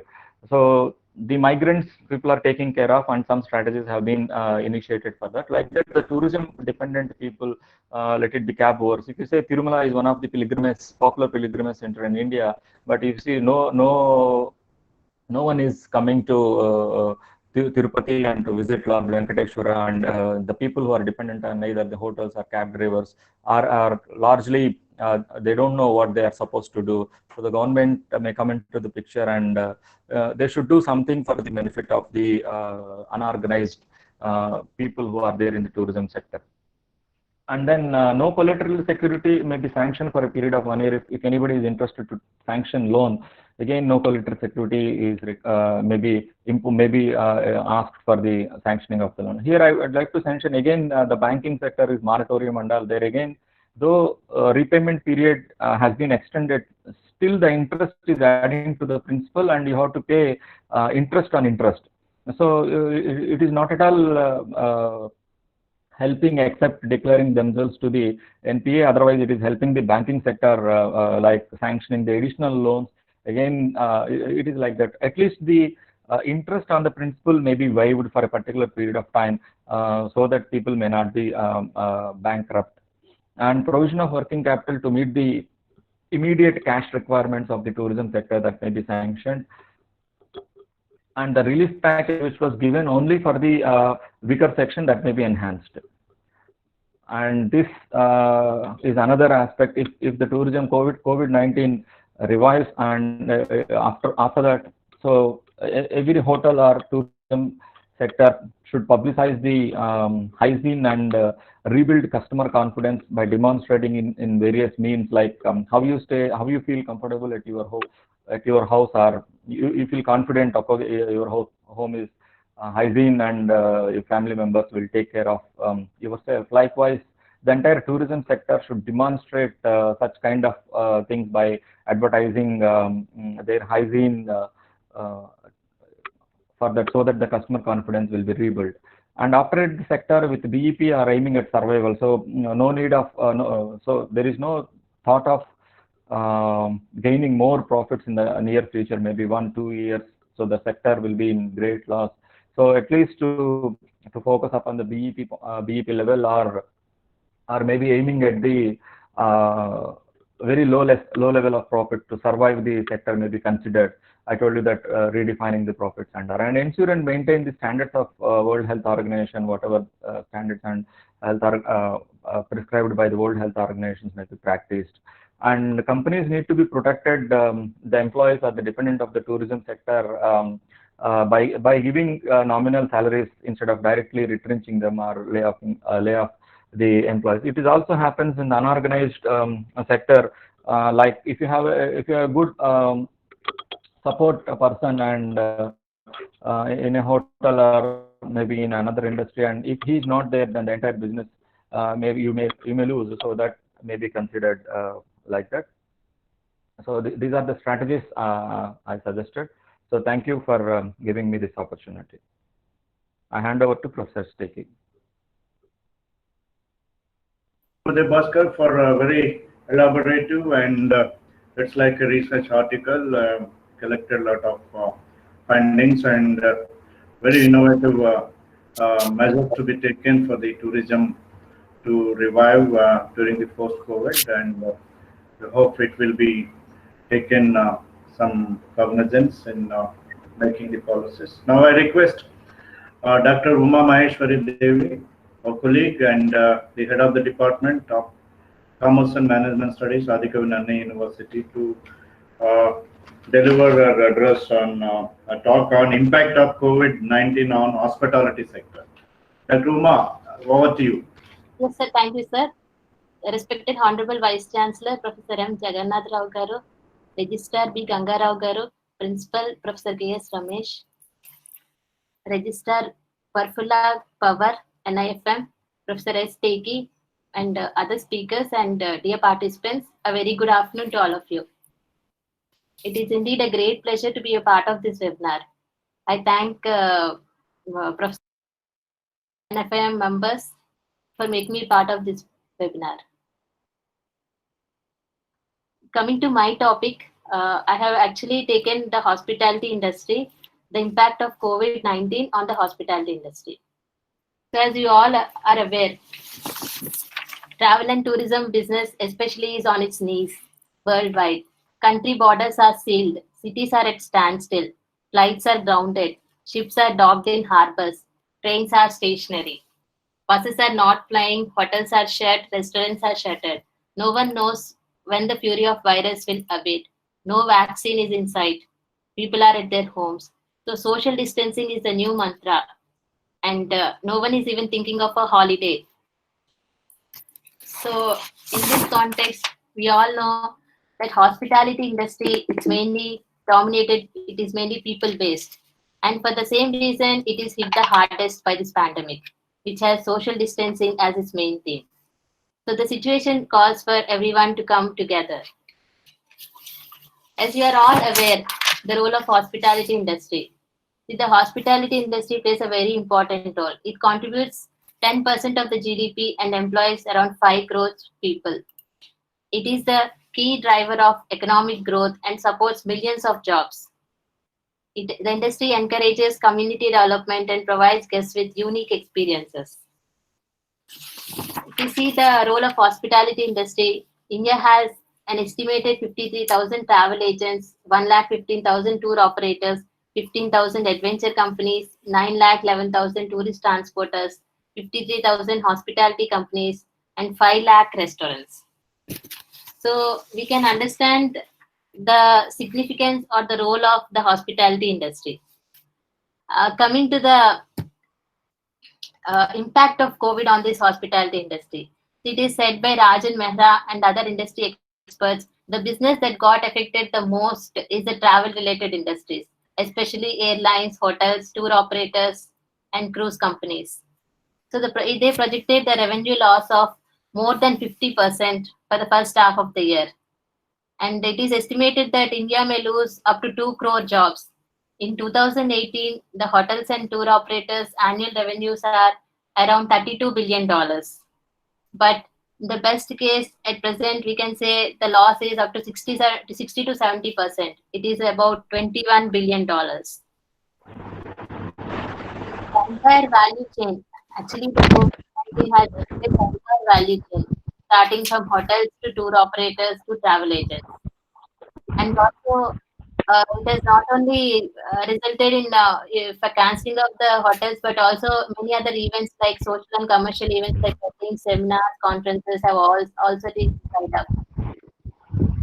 Overall occupancy. The overall occupancy in the hotel segment is also has declined by 16 to 20% over 2009, and the ADRs are estimated to decline by almost 7 to 8%.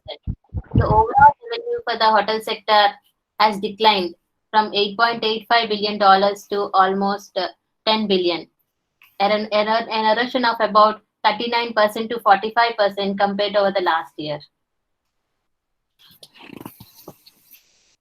According to World Travel and Tourism Council, this COVID-19 could slash almost about 50 million jobs worldwide in the travel and tourism industry. And international travel is highly adversely impacted up to 25% this year. And it is said that it may almost take 10 months or maybe another 2 more years to completely revive. And travel and hospitality industry revenue loss is almost 5 trillion with 40 million jobs at a risk. And coming to the aviation sector, almost it is estimated that 40,000 jobs, there will be a loss of 40,000 jobs, and the revenue loss is estimated to be 797 crores in the first 6 months. And coming to the hotel industry, it is estimated that the organized sector, only from the organized sector, the loss is estimated to be some $1.3 billion, and the unorganized sector, it is almost 4.7 billion in the coming next 3 months. And coming to the hotel industry, if you see, most of the hotel industry is occupied by the contract or the casual staff, which play a very important role. And under this present crisis, they are the first people who might lose their jobs. So it is estimated that there will be a huge loss for these people, where it is very difficult for them to get another employment.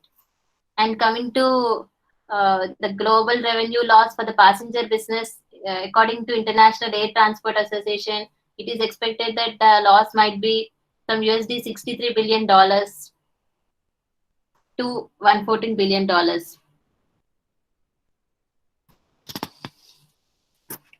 Coming to the employment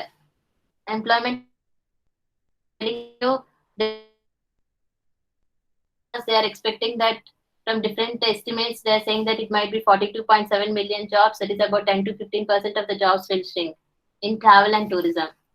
And coming to the foreign tourist arrivals, we all know that the top 10 countries, take China, Germany, US, UK, they are generating the foreign revenue. They are mostly we can understand that they are having huge loss because we can find the maximum COVID cases in these countries. And also coming to the top states in our country, we can see that the major states Maharashtra, Kerala, Uttar Pradesh, Rajasthan, Gujarat, and Tamil Nadu, which contribute the tourism revenue, they are also affected by the COVID-19. So it's better that this sector concentrates on domestic tourism rather than international tourism, because it is very difficult now to come up with international tourism at present in the current scenario.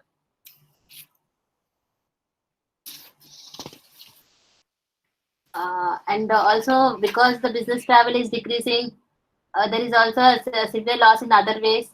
We can already understand that the conferences and all, people have decided not to travel. So almost Zoom meetings are being conducted everywhere. And so internal travel is also reduced heavily. And even the suppliers, distribution aspects also, they're trying to do it in other ways. and most of the business is done through video conferencing as another alternative. So it has a huge impact on the tourism industry.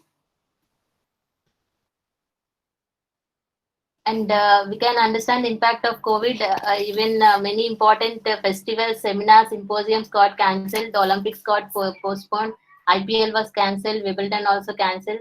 So it all has impacted heavily on the tourism and hotel industry. And it is also said that the Indians have to go for the other alternatives rather than thinking about this. Only the better alternative they are finding is we will not be having seminars, it will be more of webinars, and also other festivals, conventions. Maybe for some time we may not be having all these things. So it is all at home. So the hotel industry has to think of other alternatives, how they can supply and satisfy them at home, celebrating these festivals.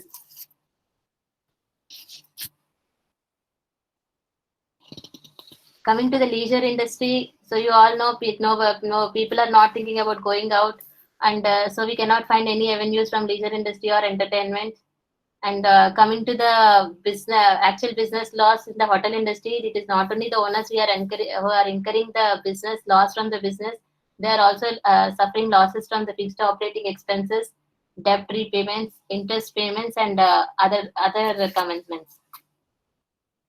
So what are the strategies for revival? So various experts, industry experts, and other group of people have suggested various measures for the hospitality industry to come out of these present crisis situation. So ITA estimates that the global airlines, at least it needs an emergency fund of about 200 billion. And CIA has recommended the government to provide zero interest loans, 3 to 6 month extension to the moratoriums, which has already been sanctioned. They are asking it to extend still more, and also relief from paying statutory dues like GST. And also World Tourism Council also is asking for 1 year concession on working capital, principal interest payments, loans, and overdrafts. And even the other important tourism committees, they are asking for a support fund of 12 months on the lines of Mahatma Gandhi National Rural Employment Guarantee Act to support basic salaries of the employees. And coming to the other strategies, like the hotels, what type of strategies they can adopt in order to get back once this crisis is over. They can go for strategies like going for promoting for special offers and packages, implementing website personalization, content personalization, staying connected with guests who have cancelled reservations, and also concentrating more on they should more concentrate on the destination and local experiences. Try to come up with the more creative things and videos. Try to maximize website conversations. Create interesting editorial content. And also they should the hotel management should try to align the marketing and revenue management strategy. Try to create fresh content on websites. And also maintain a flexible cancellation policy.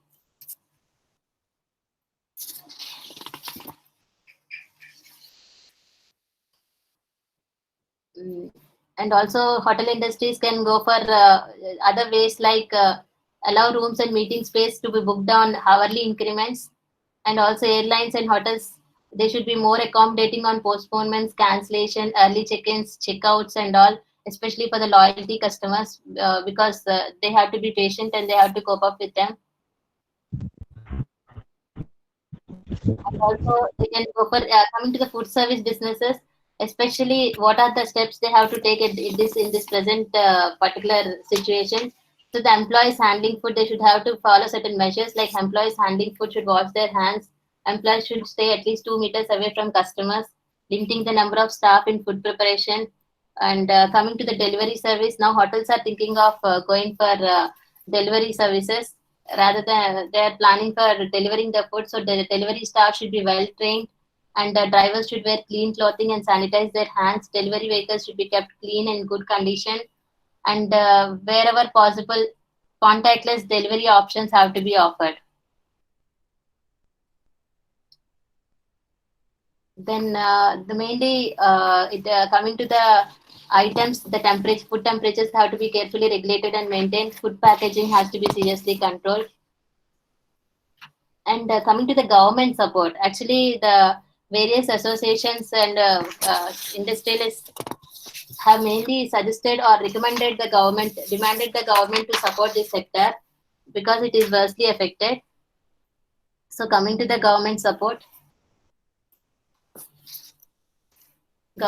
actually, if you see the other countries, in other countries, the government has actually supported them in various ways. Government is supporting them in various ways.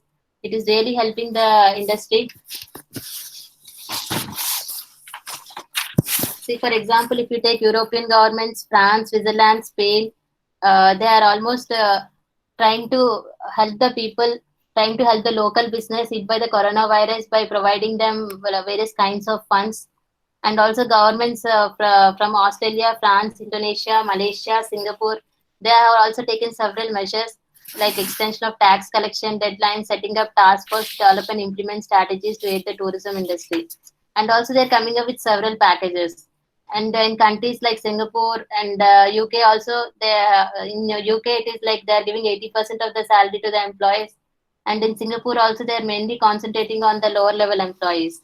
So in that way, the various governments of different countries are helping the tourism hospitality industry to come to revive from these problems. So even the government of India has to provide a lot of support, especially in this crisis situation. Actually, the various experts are demanding for various kinds of support. Like they're asking for 12-month corporate tax holiday to travel, tourism, and hospitality sectors. And also they're asking to defer all kinds of statutory dues such as advance tax, custom duties, excise duties, bank charges. And also they're asking to reduce the GST on products and also incentivize travel by providing opportunity for legal travel allowance and also policy support.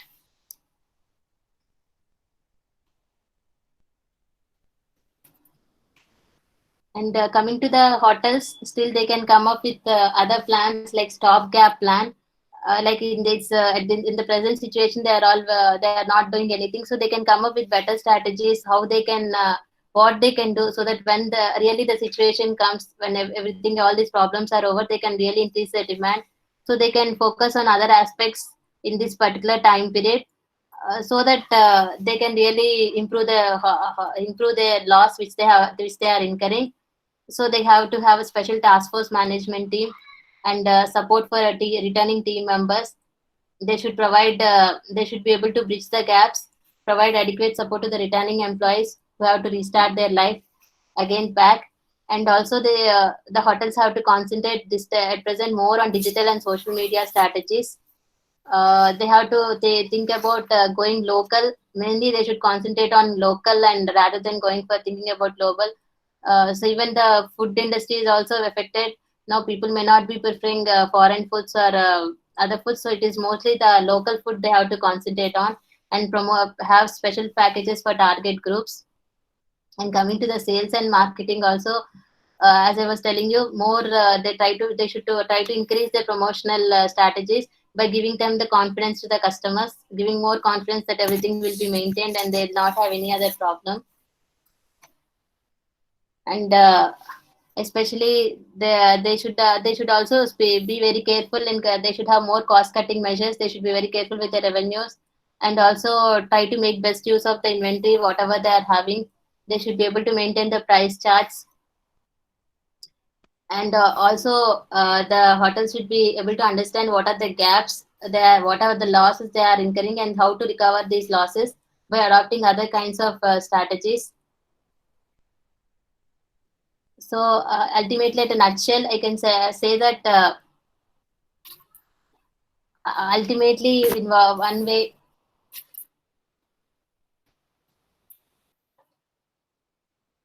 so the main strategies to be adopted or implemented by the government is the government has to provide the necessary support. The main 5 key factors they have to concentrate on: safety, health, hygiene, brands, and value. And the government has to provide support in terms of tax, duties, and levies, GST holidays for all travel and tourism services. And Mostly, they should be able to waive the property and excise taxes, reduce electricity and power tariffs, and also differ in terms of GST. The hotels have to promote hygiene and safety.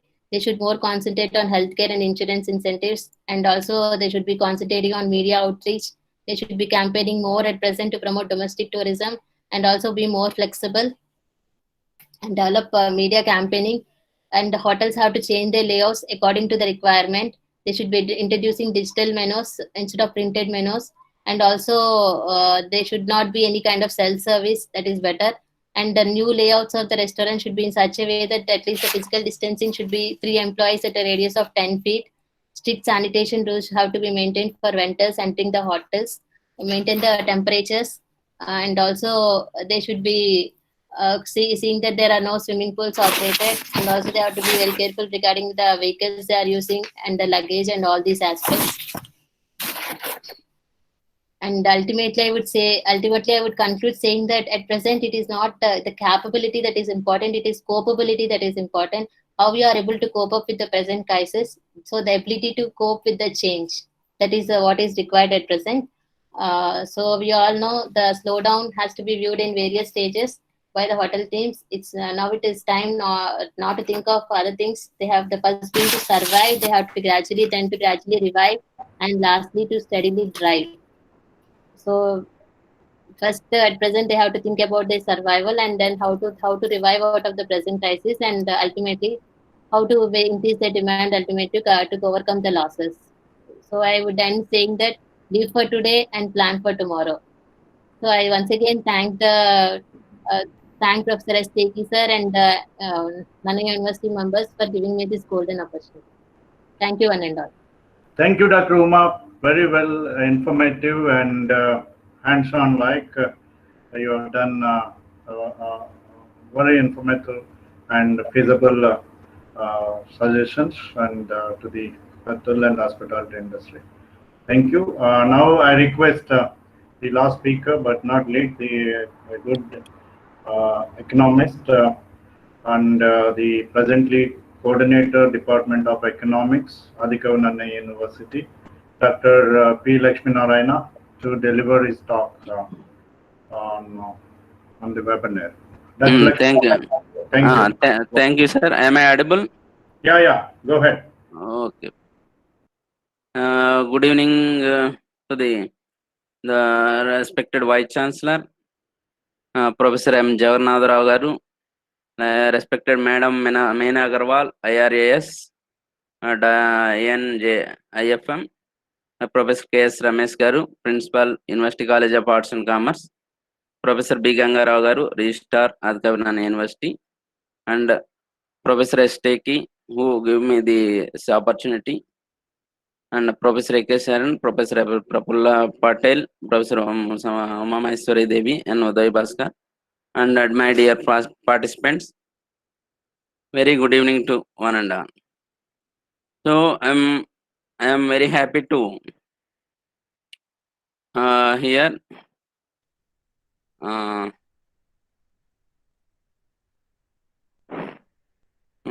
today I would like to share my views regarding the structural changes in Indian economy, a study of shifts in employment and output during the COVID-19.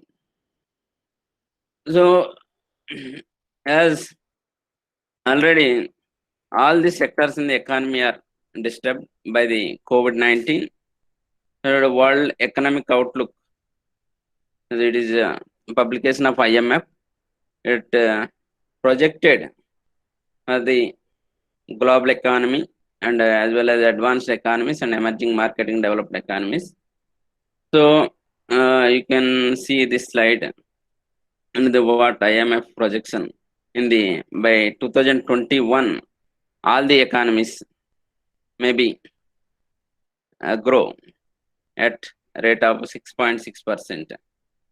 So at the same time, IMF already instructed to the every country, the COVID-19 pandemic is inflicting high and rising human cost worldwide. So, and the necessary protection measures are severely impacting economic activity. As a result of the pandemic, the global economy is projected to contract sharply by 3% in 2020, much worse than during the 2008-9 financial crisis.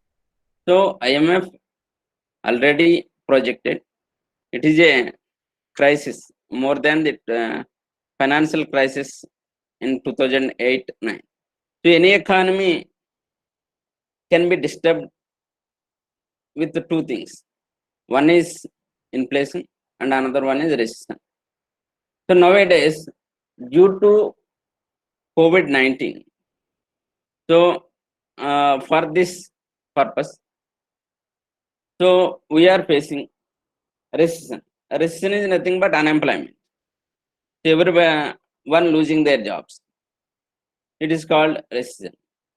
So for this purpose, so now we are thinking about the employment in the all sectors, either agriculture or industry or manufacturing service sector, whatever it may be.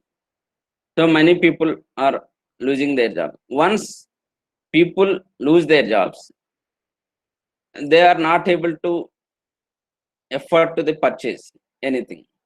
So then everything is collapsed. So that's why World Economic Outlook, we can observe that for India, can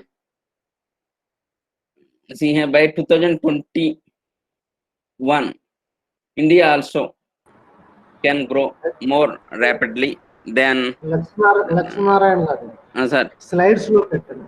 Slides రాలేదా already slides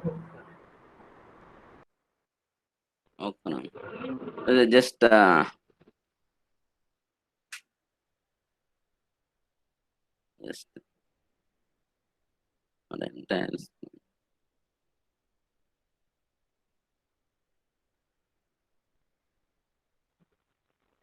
slides కనపండి sir ఇప్పుడు వరకు ఇప్పుడే పోయినాయి. ఇప్పుడు వరకు కనిపించినాయండి. నారాయణ గారు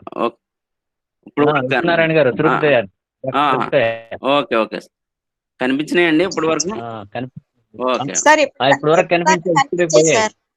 okay ఇప్పుడే పోయే డిస్టర్బ్ చేస్తాం. Okay just okay okay 1 minute.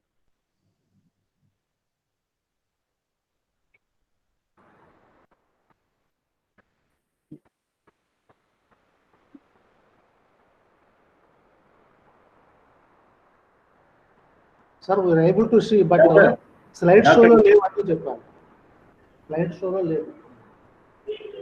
Doctor Lakshminarayana మీరు చెప్పండి, no problem. Keep on you go head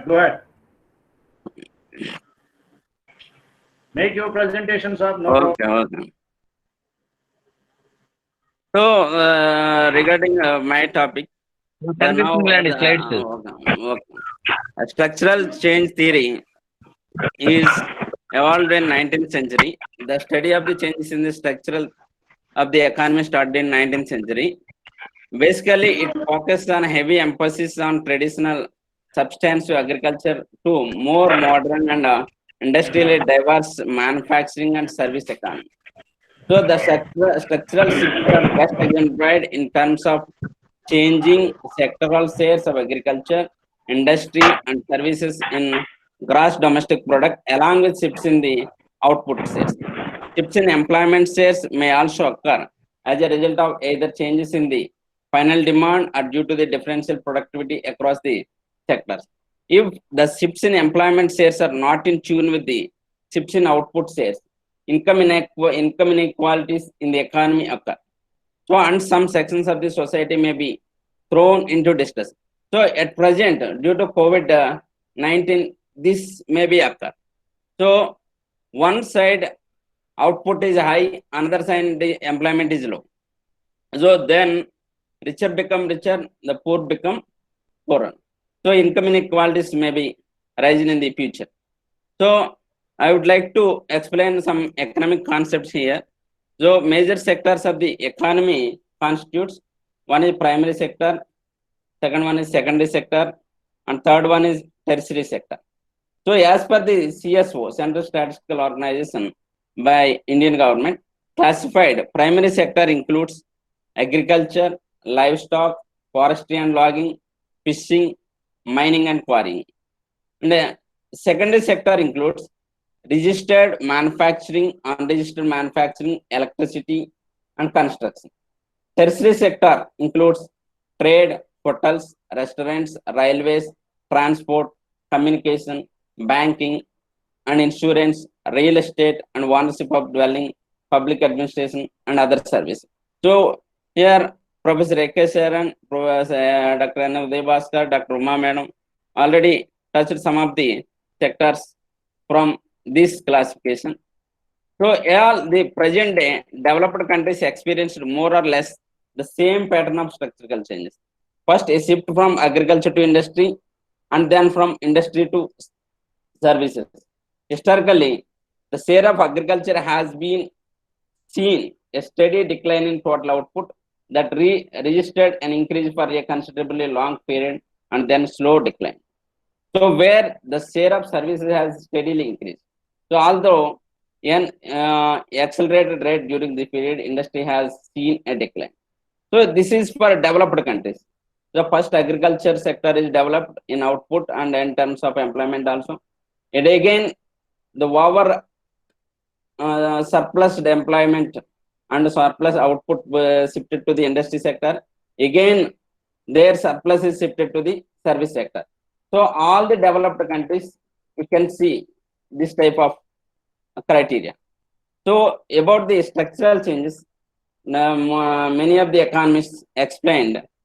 So among them, most important persons are Professor Fisher, Professor Baumol, Professor Simon Kuznets, Professor Bela Kadar, Professor T.S. Papola is studied for Indian structural changes. Professor C. Ratnam, who is ex-vice chancellor of Andhra SV University, is a professor of Andhra University also. So, who is my research director. So, he studied structural changes about the Andhra Pradesh. So, here, what the economists are said about the structural changes, if you can see here this. Why? Because if you take any revival strategy, what is going on in the past, we have to know. That's why I'm explaining all these issues. So Fisher argued that shifts from agriculture to industry takes place as a result of low income elasticity of demand for agriculture products and high income elasticity of demand for manufactured goods, high income elasticity of demand for service. In tune, cause shift from the industry to services. So that's why Fisher concentrate for the shifting for the income elasticities. According to Bauman, particularly in regard to the shift to labor forces to services, question demand aside, explanation based on difference in income and elasticity of demand. His main contention was employment shift do not result from the changing final demand, but from differential productivity growth. So here Baumal said a different version. So due to productivity of growth, the shifts has been occurred. So according to Simon Kuznets, 1966, this is a driving force for changes in sectoral composition of output, differences in income elasticity of demand for products of different sectors but caused by the differential growth of productivity in different sectors. The way Bela Kadar in 1984, changing structure of demand with increasing per capita income. So Bela Kadar suggested that apart from all the economists, he suggested all things are different, but Bela Kadar definition is slightly different. He talking about the population also. So changing structure of the demand with increasing per capita income induces changes in production structure, but at the same time changes in technological condition of production and institutional arrangements necessitated by changing the location of the production. Changes in population size also significant influence on the pattern of these changes. So that's why with the technological changes, population is also important. So for the structural changes, population is also very important. So again, so these economists are all talking about the entire world, but T.S. Popola, a major economist, is talking about the India. So what structural changes are occurred in India? So he, 2005, he studied the most striking features of the structural changes in the Indian economy in recent decades have been pre-eminence of service sector as the major contributor to the growth. No doubt. So service sector is the major growth contributor for the Indian economy. But here one thing is that what Popola is observed that industry, particularly manufacturing, which has observed historically to be the main contributor of the growth, at least in the initial phase of development, has played only a minor role in the India's economic growth in recent years. So what his contention is that, so industrial sector is neglecting by our planners. So after from the agriculture sector, our output and are shifted to the service sector, but developed countries not liking that. So in case of output and employment, all the shares are shifted to the from agriculture to industry, industry to service sector. But India, it was not happen. That is the problem actually. So more unemployment is high. So everywhere in India, so students are studying, they are taking degrees, but there is no job. Why? Because we are very poor in industry sector. That is Popola mentioned. It is exactly correct. At least from so we are service sector led growth, but jobless growth. So our Indian economy is a service sector led growth, but jobless growth. That's why when at present COVID-19, due to COVID-19, we are severely affected. So most of the persons affected are service sector people. Why? Because service sector production is high, but employment is low. So even though if they are in industry or agriculture sector, they may not be affected. So another significant feature of the Indian economy is that decline in employment share in agriculture sector is much lower than the decline in its output share. So we can see that at the independence, our GDP contribution for the Indian economy is more than 57%. Now it is 14% only. But regarding employment share, we are still our agriculture sector contributes nearly 50% to the Indian people. But agriculture output share is 14%. But Indian economy provides employment to the from agriculture sector is more than nearly 50%. So that's why remaining industry and service sector both are providing to the remaining 50% to the Indian economy regarding employment. But we are taking money or GDP from the service sector is more than 50%. So here we can observe that service sector is India is a service sector economy, no doubt, but it is a jobless growth. Agriculture sector is low money, but it is job full growth, job full in employment perspective. So that's why Professor C. Ratnam observed that the type of structural changes taking place in the economy of Andhra Pradesh are a shift from primary sector to the tertiary sector by passing the secondary sector, a pattern of different from the experience of the present day developed countries, where a shift took place from primary sector to secondary sector and then to tertiary sector.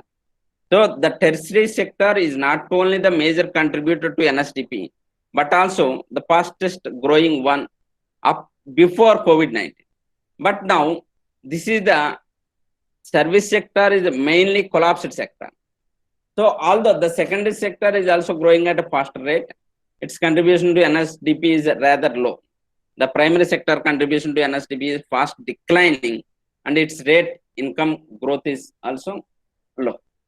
So the employment elasticity with respect to output is negative in primary sector, while it is positive in both secondary and tertiary sector. But the size of the coefficient is low, the fastest growing tertiary sector. Therefore, the growth of output taking place in state economy may be jobless growth, and it is a serious cause of concern. So the secondary sector has more potential for employment creation in this state. That's why our planners should concentrate on develop secondary sector. That is, industrial sector should be developed. Then only we can provide employment to all the people. When we provide employment, then purchasing power will increase. Then more industries, more service sector, more agricultural products may be produced.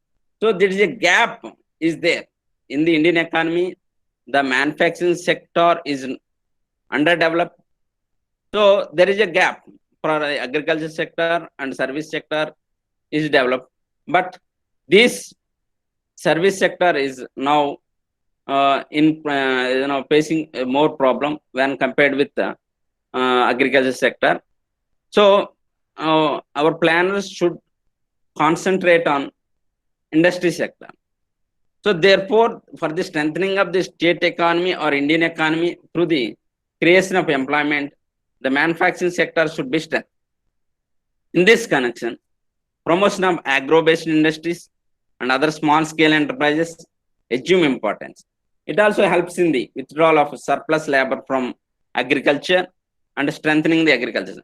Here, one more thing is that, so all the migrant labor, those who are working in construction or other working areas and other places, they are all lost their jobs in present India. So they are all traveling on roads, lack of works, lack of traveling facilities, lack of everything. So they lost their jobs as in today nearly 2 months. So that's why, so all these sectors may not be revived in the future immediately. So it will take more than 1 year or 2 years.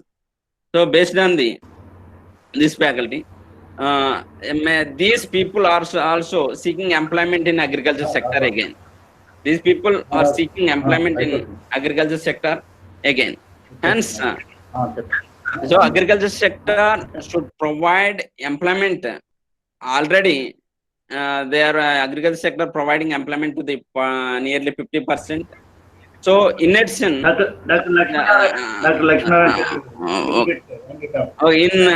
this time, agriculture sector should provide employment to the migrant labor also. Hence, the agriculture sector will suffer with more load with providing employment. Hence, we can concentrate on industrial sector more rapidly. Then we can revive the Indian economy as more faster than this.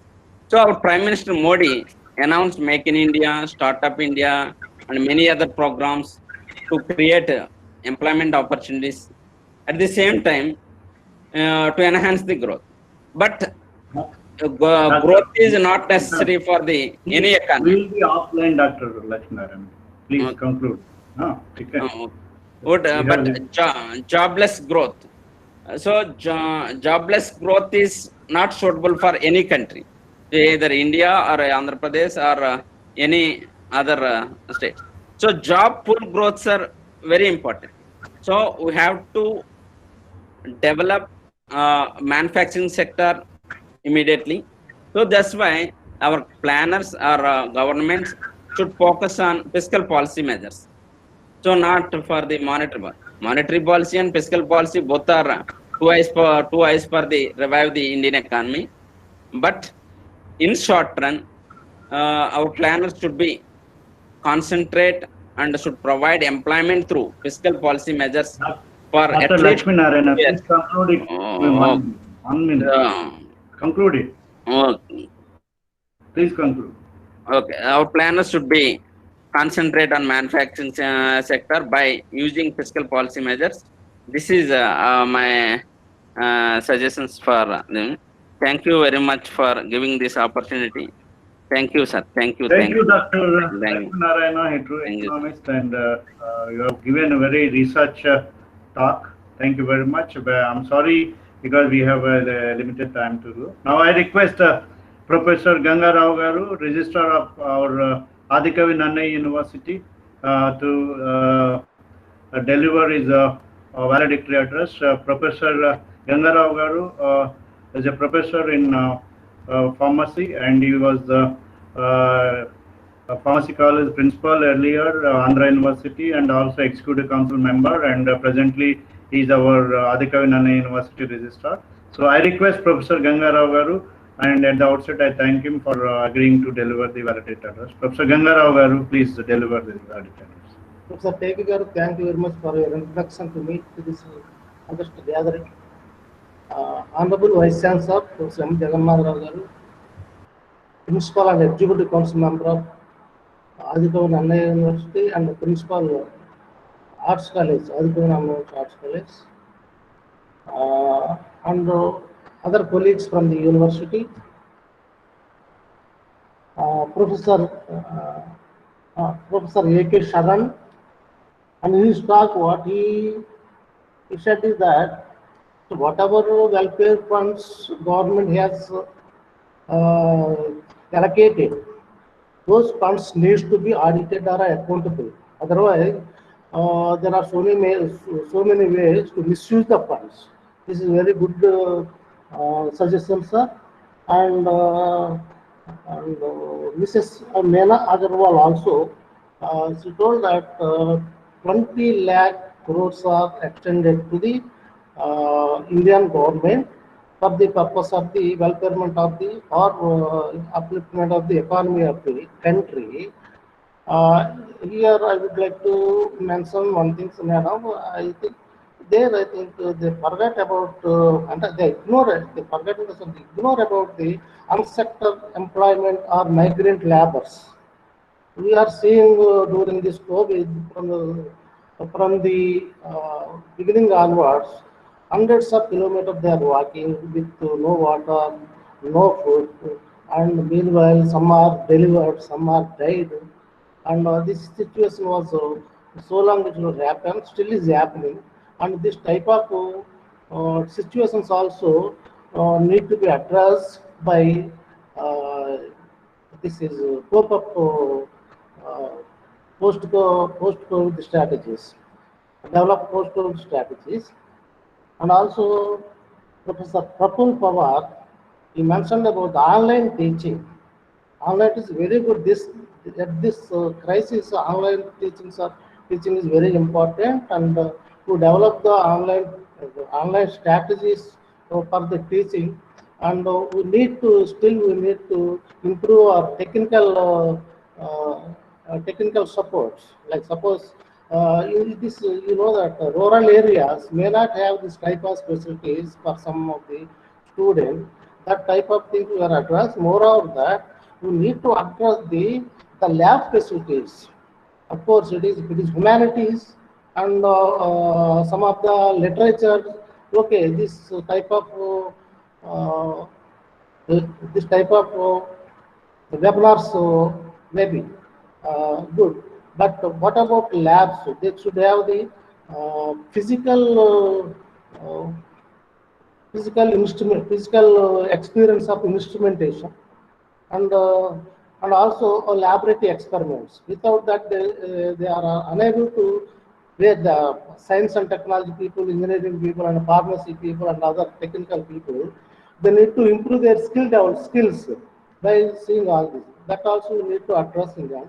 And also, I thank Professor Praful Pawar, and he developed 100 pages of strategy, online teaching strategies, and he may be provided with the Professor Teki. Will take into consider that. We'll follow that also to develop our teaching curriculum.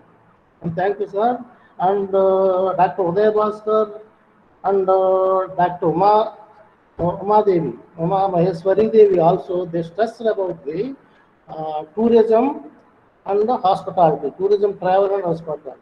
And Uday Bhaskar mentioned that Unfortunately, this tourism travel is non-essential services. They are non-essential services. This is non-essential services. Services is good, but maybe it is categorized into secondary, second phase or second phase, because first we need the health, wealth and property like this, and after that only these tourism. Tourism nothing but pleasure trips and some sort of knowledge trips. Suppose the traditional have the traditional knowledge of our country or anywhere in the world, it is somewhat this knowledge trips also. And also Umadevi and P. Lakshminarayana Garu, hospital P. Lakshminarayana Garu, and he told about the IMF, International Monetary Fund, and the sectors, they divided the sectors into three: primary sector, secondary sector, tertiary sector. Unless we strengthen the primary sector, the other sectors may not be grown. So it's very good webinar, sir. I am very fortunate and privileged to participate in this webinar. And I thank all the people who, on behalf of the Adikavi Nanna University, I thank all the people who have attended and shared their strategies or shared their views in this context. And I thank Professor Keki and his group and for the successful completion of this webinar, and it is another feather to this university, crown of this university. Thank you very much, sir.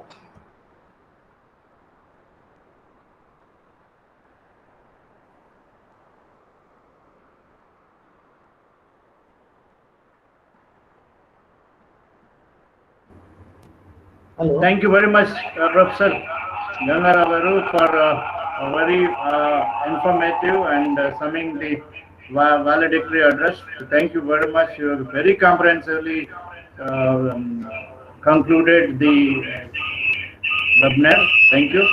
I, the outset, express my gratitude to Vice Chancellor Professor M. Jagannath Rao Garu, Director Madam Neena Agrawal, and Dr. Sharon and others. Now I invite my colleague and head of the department, Professor Dr. Uma Maheshwari Devi, to propose formal vote of thanks. Thank you. Dr. Uma.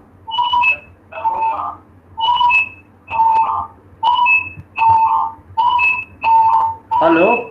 Sir, very nice webinar, sir. Dr. Uma.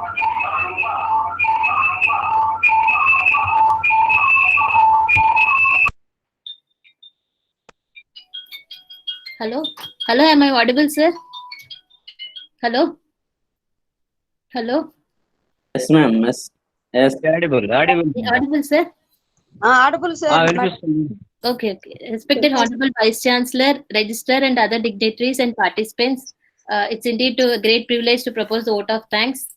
So first of all, I would like to express my heartfelt gratitude to our Honorable Vice Chancellor, Professor M. Jagannath Rao Garu, for his constant encouragement and support in organizing these kind of webinars. He is really a great inspiration for all of us. I would like to thank Professor B. Gangarao Garu, Registrar, Adikavi Nanna University, for his constant and valuable support and motivation. I express my gratitude to Registrar Parfulla Power, Registrar NIFM, with whose cooperation we are able to conduct this webinar together, and also for his valuable deliberations on education sector. I am thankful to Dr. Meera Agarwal, NIFM, and Professor A.K. Sharon for their valuable presentations. I am also lastly express my grateful thanks to our beloved principal, Professor K.S. Ramesh, and Professor S. Teki Garu, who has made this possible in organizing this webinar. And I express my thanks to my colleagues, Dr. N. Uday Bhaskar and Dr. N. Lakshmi Narayana, for their valuable presentations and support and cooperation. I'm thankful to the technical team who has actually helped in the technical issues and in making this webinar possible. Ultimately and finally, I thank all the participants who have made this webinar a great success because of their valuable participation and cooperation. Thank you one and all. Thank you, Dr. Uma, for proposing and concluding the conference. I especially thank the technical team, Mr. Raghavan, Mr. Srinivas, M. Srinivas, Assistant Professor at the College of Engineering, CS Department, and our webmaster, Mr. Raghava, who have been helping us. And once again, I thank our Honorable Vice Chancellor, Professor M. Jagannath Rao Garu, Madam Meena Agarwal, Dr. A.K. Sharan, and my beloved friend and student, Praful Pawar, and my all colleagues and all participant guests. Thank you very much. You made it as a grand success. Thank you very much. Take care of you. Bye-bye. Thank you. Bye. Bye.